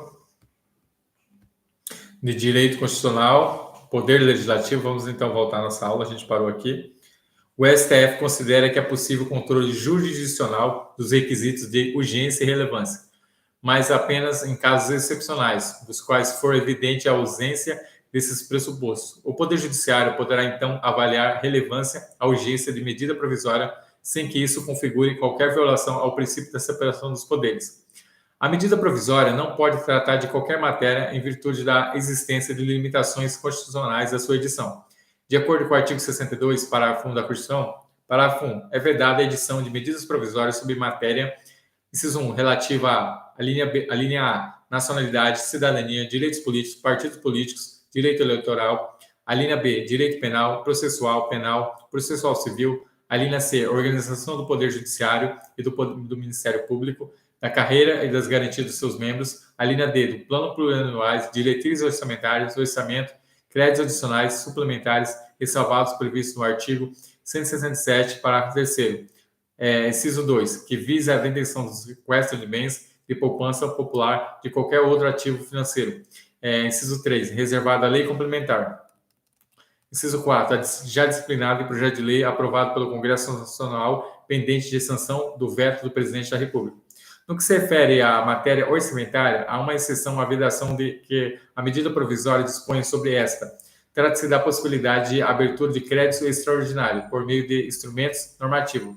Vejamos agora como se dá o rito da aprovação de medidas provisórias. Uma vez editada pelo presidente, esta deverá ser submetida ao imediato ao Congresso Nacional, onde terá prazo de 60 dias, prorrogáveis por mais 60 dias. Para ser apreciada. Esses prazos não correm durante os períodos de recesso do Congresso Nacional. Lá será apreciada por uma comissão mista composta de senadores e deputados que apresentará um parecer favorável ou não da conversão em lei, emitindo parecer do plenário das casas legislativas, examinará a medida provisória. A votação será iniciada obrigatoriamente por Câmara dos Deputados e a Casa Iniciadora. Caso a medida provisória seja integralmente convertida em lei, o presidente do Senado Federal a promulgará, emetendo para publicação. Nesse caso, não há que se falar em sanção ou veto. O presidente da República, uma vez que medida provisória foi aprovada exatamente nos termos por ele propostos. Caso a medida provisória seja integralmente rejeitada, a perca da sua eficácia por discussão do prazo, em face da não apreciação pelo Congresso Nacional por prazo estabelecido, o Congresso Nacional baixará atos declarando insubsistente e deverá disciplinar por meio de decreto legislativo no prazo de 60 dias as relações jurídicas delas decorrentes. Caso contrário, as relações jurídicas surgidas no primeiro permanecerão regidas pela medida provisória. Se forem introduzidas modificações do texto, origina na medida provisória a conversão parcial e será transformada em projeto de lei de conversão, o qual será encaminhado ao presidente da República para sanção ou veto. A partir daí seguirá o trâmite do processo legislativo ordinário. Quanto a uma medida provisória é editada, suspende a eficácia da norma anterior que lhe foi contrária, caso a medida provisória não seja convertida em lei ou perca sua eficácia por decurso do prazo, será destourada a eficácia da norma suspensa, é o que se chama de efeito repristinatório.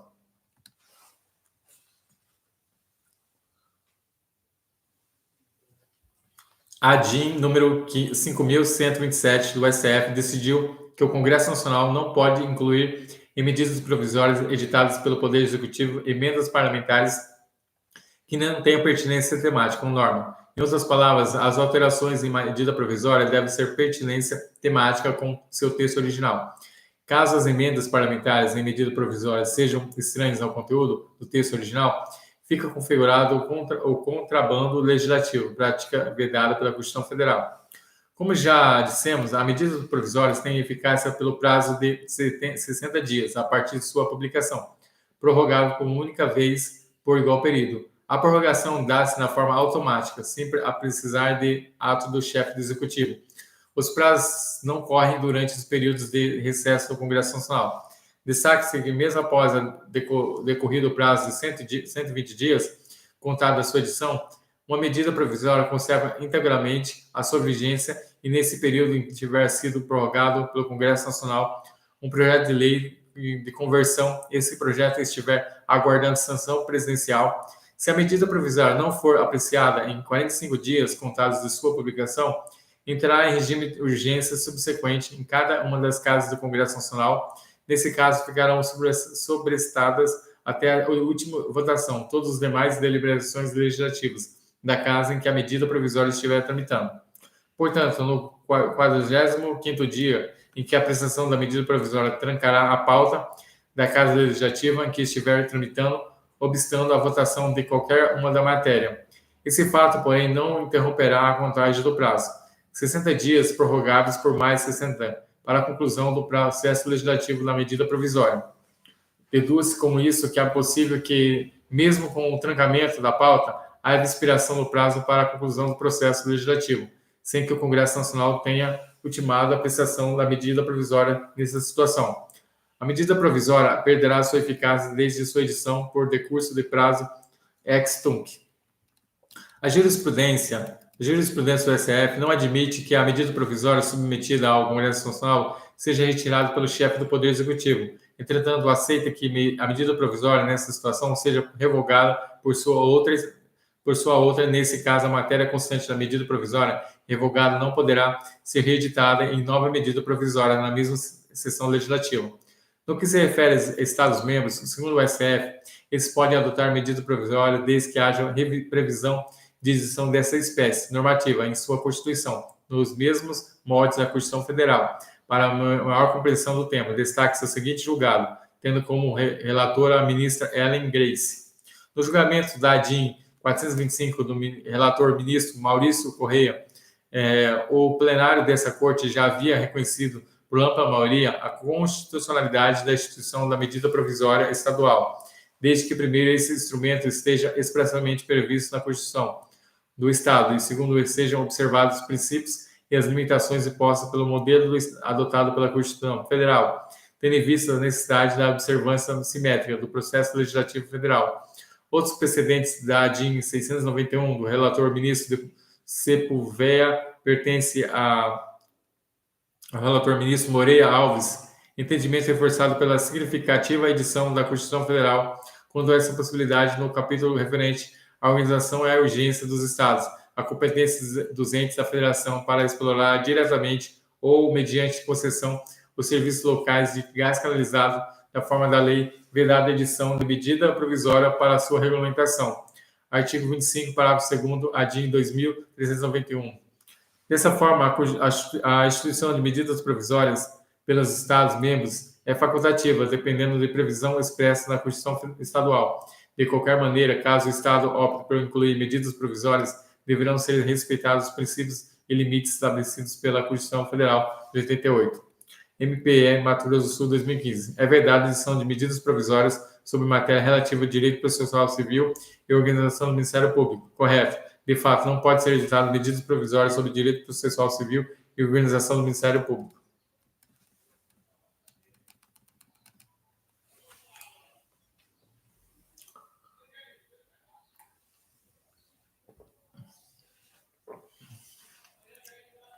Leis delegadas. As leis delegadas são elaboradas pelo Presidente da República no exercício de sua função atípica brasileira, atípica legislativa. O Presidente edita lei delegada com base em delegação do Congresso Nacional, e justamente com isso que dá o nome de lei delegada. Essa espécie normativa, pelo fato de o Congresso Nacional delegar atribuições de legislar de alguém que não integra o Poder Legislativo. A doutrina diz que trata de delegação externa corporis. A elaboração de uma lei delegada depende, do primeiro lugar, de uma solicitação do presidente do Congresso Nacional. Por meio da mensagem, o presidente solicita ao Congresso que lhe delegue a competência para legislar sobre determinada matéria. Feita essa solicitação, o Congresso Nacional a examinará e, caso aprove, editará a resolução que especificará o conteúdo dos termos para o exercício da delegação concedida. Será inconstitucional um ato de delegação genérico, vago, que dê poderes ilimitados ao presidente da República em termos de competência legislativa. A delegação de ato discricionário do Congresso Nacional, podendo ser revogada a qualquer tempo, pode ser de dois tipos. Delegação típica própria. Nesse tipo, a delegação, que costuma ser a regra, o Congresso Nacional limita-se a atribuir ao presidente a competência para editar leis sobre determinada matéria, e o presidente irá então elaborar, promulgar e publicar a lei delegada, sem qualquer intervenção do Congresso nesse procedimento. Delegação atípica, imprópria. Nesse tipo, a delegação, a resolução do Congresso Nacional prevê que o projeto de lei delegado elaborado pelo presidente deverá ser apreciado pelo Poder Legislativo antes de ser convertido em lei. Nesse caso, o Congresso Nacional, ele deliberará em votação, a única vedada qualquer emenda, caso aprovada, a lei delega será encaminhada ao presidente da República para que promulgue e publique. Se rejeitado, o projeto será arquivado, somente podendo ser representado na mesma sessão legislativa por solicitação da maioria absoluta dos membros de uma das casas do Congresso Nacional, o princípio da irrepetibilidade. A delegação não vinculada. O presidente da República, que mesmo diante dela poderá não editar lei delegada, também não retira ao legislativo o poder de regular a matéria. Além disso, o Congresso Nacional pode revogar delegados antes do encerramento do prazo fixado na resolução. Da mesma forma, o que ocorre nas medidas provisórias, as leis delegadas não podem cuidar de qualquer matéria. Deste modo geral, a matéria vedada à medida provisória coincide com a que é proibida pela lei delegada. Essa coincide, porém, não é absoluta, pois as proibições que se aplicam somente à medida provisória, por exemplo, determinar sequestro de bens, bem como vedações somente são impostas às leis delegadas, por exemplo. Dispor sobre direitos individuais, vejamos que dispõe o artigo 68, parágrafo 1 da Constituição Federal. Parágrafo 1. Não serão de objeto de delegação o ato de competência exclusiva do Congresso Nacional ou de competência privativa da Câmara dos Deputados ou do Senado Federal a matéria reservada à lei complementar, nem à legislação sobre, inciso 1, organização do Poder Judiciário e do Ministério Público, a carreira e a garantia dos seus membros, inciso 2, a nacionalidade, a cidadania, os direitos individuais, os direitos políticos e eleitorais, inciso 3, planos plurianuais, diretrizes orçamentárias e orçamentos. A Carta Magna ortogou no Congresso Nacional a competência para sustar atos do Executivo, que exorbite os limites da delegação legislativa. O ato de sustação surtirá os efeitos não retroativos, ex nunc, trato chamado veto legislativo. Esse controle legislativo não veda eventual declaração de inconstitucionalidade pelo Poder Judiciário, quando há os requisitos formais do processo legislativo. De acordo com o STF, o Congresso Nacional sustar os efeitos de atos normativos, o Poder Executivo, a ação de sustação poderá sofrer controle repressivo judicial.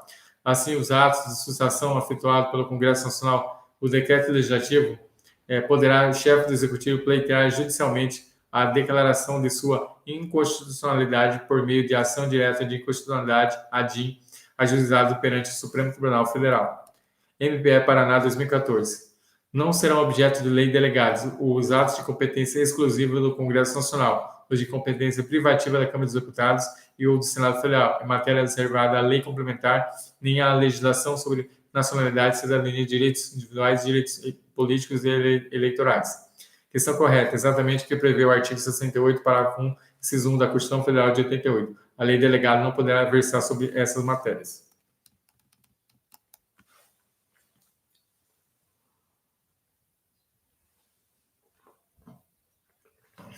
Decretos legislativos, resoluções.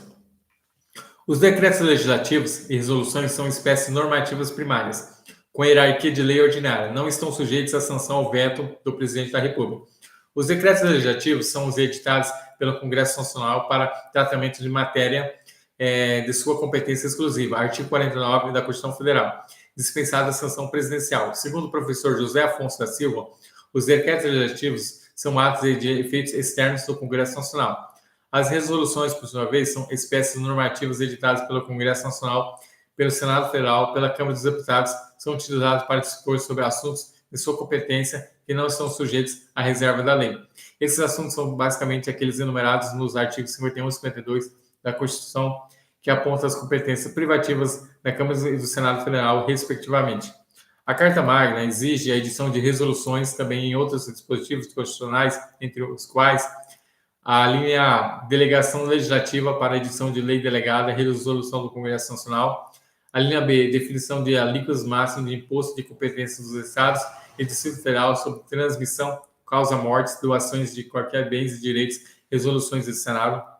A linha C, fixação de alíquotas do imposto sobre circulação de mercadorias e serviços aplicáveis a operações e prestações interestaduais de exportações e resoluções do Senado.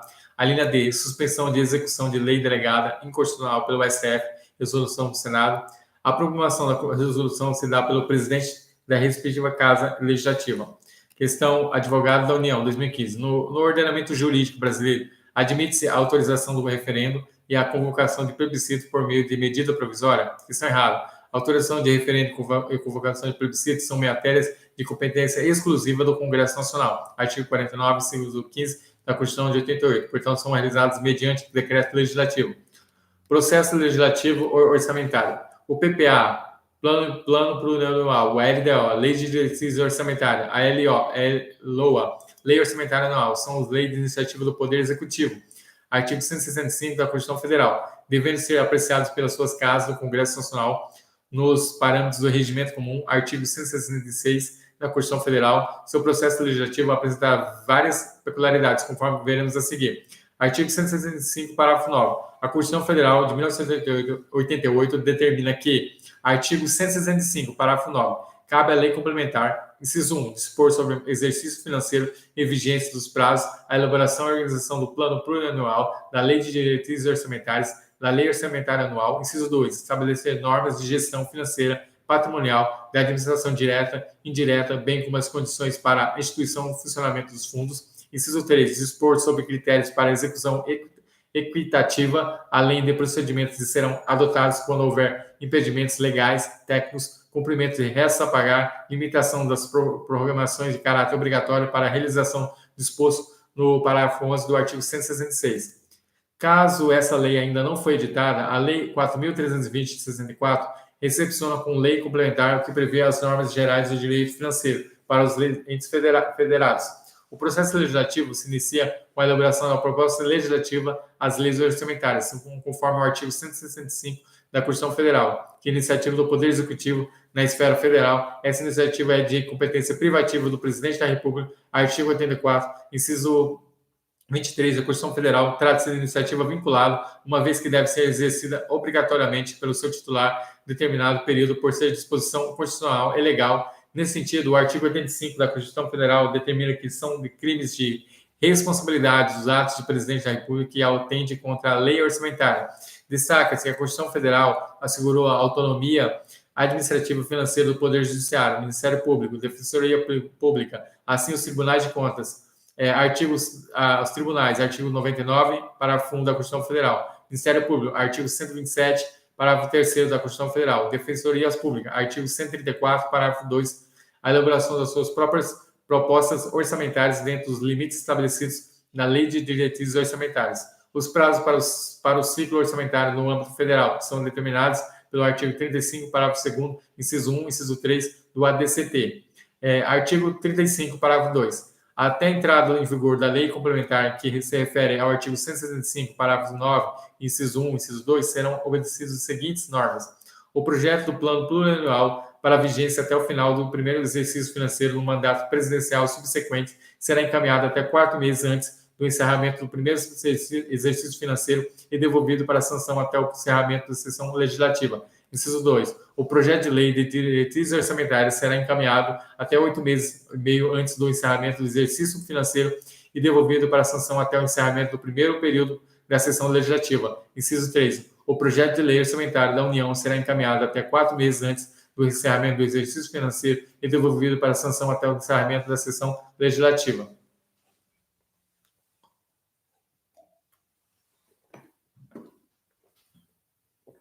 Note-se que o texto constitucional prevê 2 prazos para cada uma das leis orçamentárias, uma para encaminhamento do proposta e outra para devolução. O primeiro consiste na data limite para o Executivo enviar ao Legislativo os projetos de lei orçamentária, já o segundo corresponde à data limite para que o Poder Legislativo envie o projeto para a sanção do chefe do Executivo, esquematizado.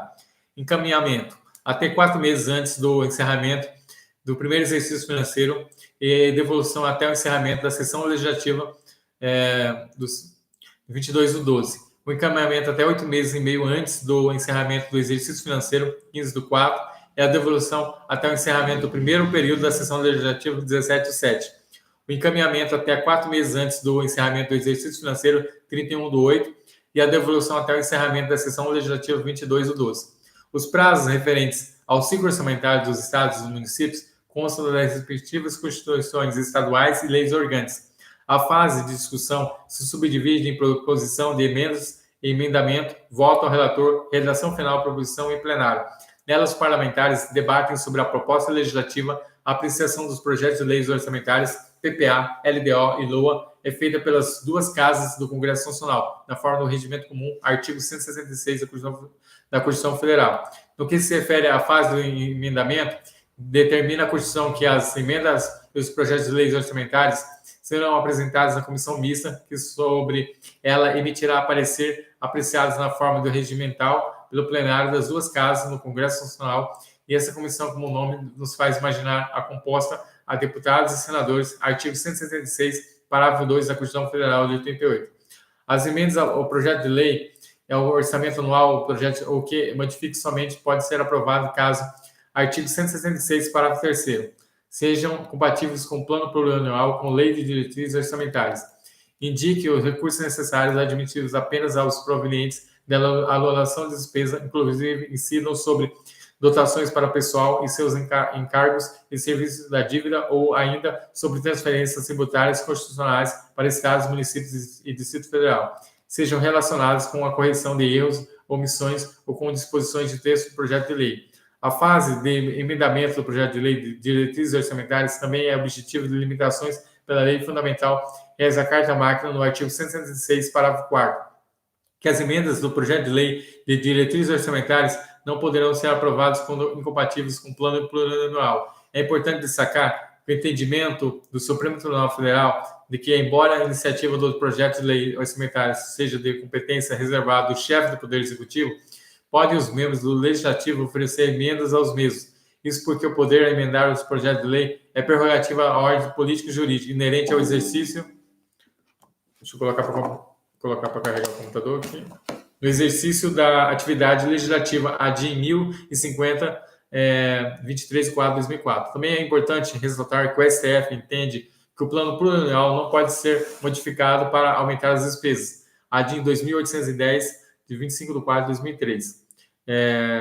No que se refere à fase de deliberação, a regra é não a rejeição das leis orçamentárias. Nesse sentido, dispõe a Constituição que a sessão legislativa não deverá ser interrompida sem a aprovação do projeto de lei de diretrizes orçamentárias, artigo 57, parágrafo 2º da Constituição Federal. Há, contudo, a exceção à regra, a possível rejeição do projeto da LOA, que se infere a partir do artigo 166, parágrafo 8.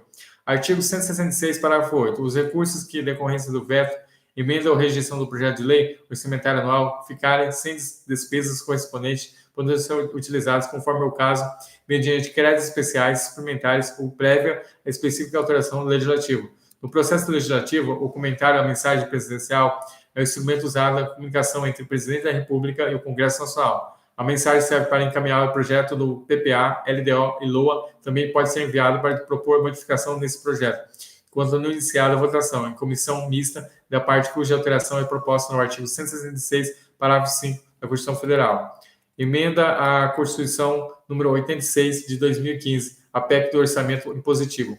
Antes de mais nada, é importante entendermos por que a emenda constitucional número 86 de 2015 ter ficado conhecida como PEC do Orçamento Impositivo. É bem comum alguns recursos que estão no orçamento não sejam executados. Por exemplo, suponha que a LOA destine 5 bilhões para a segurança pública. Disso o valor nem tudo é gasto, ou seja, nem tudo é executado.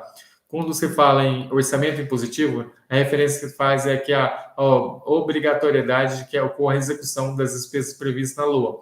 Em outras palavras, os gestores públicos deverão efetivamente gastar aquilo que está previsto no orçamento. É diferente da ideia de orçamento autorizativo, segundo o qual a LOA autoriza sem impor o gestor público que ele execute. Mas o que isso tudo tem a ver com a emenda constitucional número 86? Na verdade, a emenda constitucional número 86 de 2015 poderia ter sido chamada PEC das emendas parlamentares impositivas e não PEC do orçamento positivo. As despesas previstas na LOA continuam sendo a mera autorização para gasto pelos gestores públicos. Todavia, estabelece que as emendas parlamentares individuais aprovadas no limite de 1,2% da receita corrente líquida serão obrigatoriamente executadas. Esse é um dos pontos centrais dessa emenda constitucional número 86, mas não é isso. Com a emenda constitucional número 86 de 2015, os parlamentares considerando-se o universo total dos deputados e senadores, terão direito a apresentar a emenda à LOA em um montante total de 1,2% da receita líquida previsto no projeto de lei orçamentária encaminhado pelo Poder Executivo. Algumas observações relevantes. As emendas parlamentares são alterações da lei orçamentária anual. Até a emenda constitucional número 86 de 2015, não se sabia exatamente o valor dos recursos a serem destinados às emendas parlamentares. Com a nova emenda constitucional, o valor das emendas parlamentares individuais passa a ter um valor certo, definido de 1,2% da receita corrente líquida. Do total previsto para as emendas parlamentares individuais, metade, 50%, será destinado a ações de serviços públicos de saúde. E as programações orçamentárias efetuadas com base nas emendas parlamentares impositivas somente não serão execução obrigatória nos casos de impedimento e ordem técnica. A emenda constitucional número 86 de 2015 definiu também um percentual mínimo para gastos com a União com as ações de serviços públicos de saúde. Agora, segundo o artigo 198, parágrafo 2, inciso 1, a União deverá aplicar pelo menos 15% da sua receita corrente líquida em ações de serviços públicos de saúde. Procurador de Curitiba, 2015. As emendas parlamentares ao projeto de lei orçamentário serão aprovadas no limite de 1,2% do inteiro dos 2/10 da receita corrente líquida, previsto no projeto encaminhado ao Poder Executivo, sendo o total desse montante destinado a ações destinadas a serviços públicos de saúde. Errado. A emenda constitucional número 86 estabeleceu que o total previsto às emendas parlamentares, metade será destinado às ações de serviços de saúde. O erro foi dito que a totalidade das emendas deveria ser destinada a essa finalidade. Questão errada. Processo legislativo nos Estados-membros. Deixa eu colocar água aqui e já continua.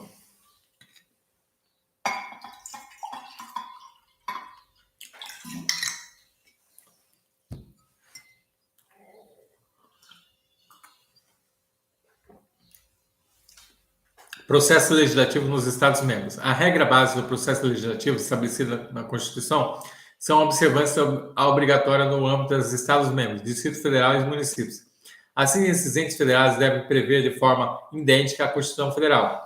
As espécies normativas integrantes do processo legislativo federal, bem como o respectivo procedimento do quórum para sua aprovação, as hipóteses iniciativas de reserva decorrente, os limites do poder de emenda parlamentar e as diferentes fases do processo legislativo, as diversas espécies normativas, e ao princípio da irrepetibilidade dos projetos rejeitados na mesma sessão legislativa. Então, com isso, a gente termina mais uma aula de Direito Constitucional, nossa aula 10, sobre o poder legislativo. Com isso, a gente termina mais uma aula. Eu sou o Paulo, sou formado em administração, tenho mestrado em coaching, inteligência emocional e programação neurolinguística. Essa é a empresa Treinamento Líderes Vencedores, que tem o objetivo do seu desenvolvimento físico, mental, emocional, espiritual, financeiro, profissional. E essa é a proposta desse curso de Direito Constitucional. Se você é formado em Direito, se você cursa o curso de Direito, se você trabalha em uma grande multinacional, se você tem uma empresa, ou se você quer saber quais são os seus direitos, os seus deveres, se você quer passar em um concurso público, ela tem vários objetivos. Essa é a proposta de você se tornar especialista, sabendo que um dos segredos da prosperidade dos judeus é que eles são peritos, eles são especialistas, como tem esse e-book abaixo da descrição desse vídeo. Então, você vai se tornar especialista e perito em Direito Constitucional. Com isso, eu te vejo na próxima aula, eu deixo meu abraço, continue firme, assista mais de uma vez essa aula, porque, como diz o processo jesuítico de aprendizagem, repetição com correção, até a exaustão te leva à perfeição. Quando você repete várias vezes algo, você consegue atingir o seu objetivo. Com isso, eu deixo meu abraço, fique com Deus e até a próxima aula. Tchau, tchau.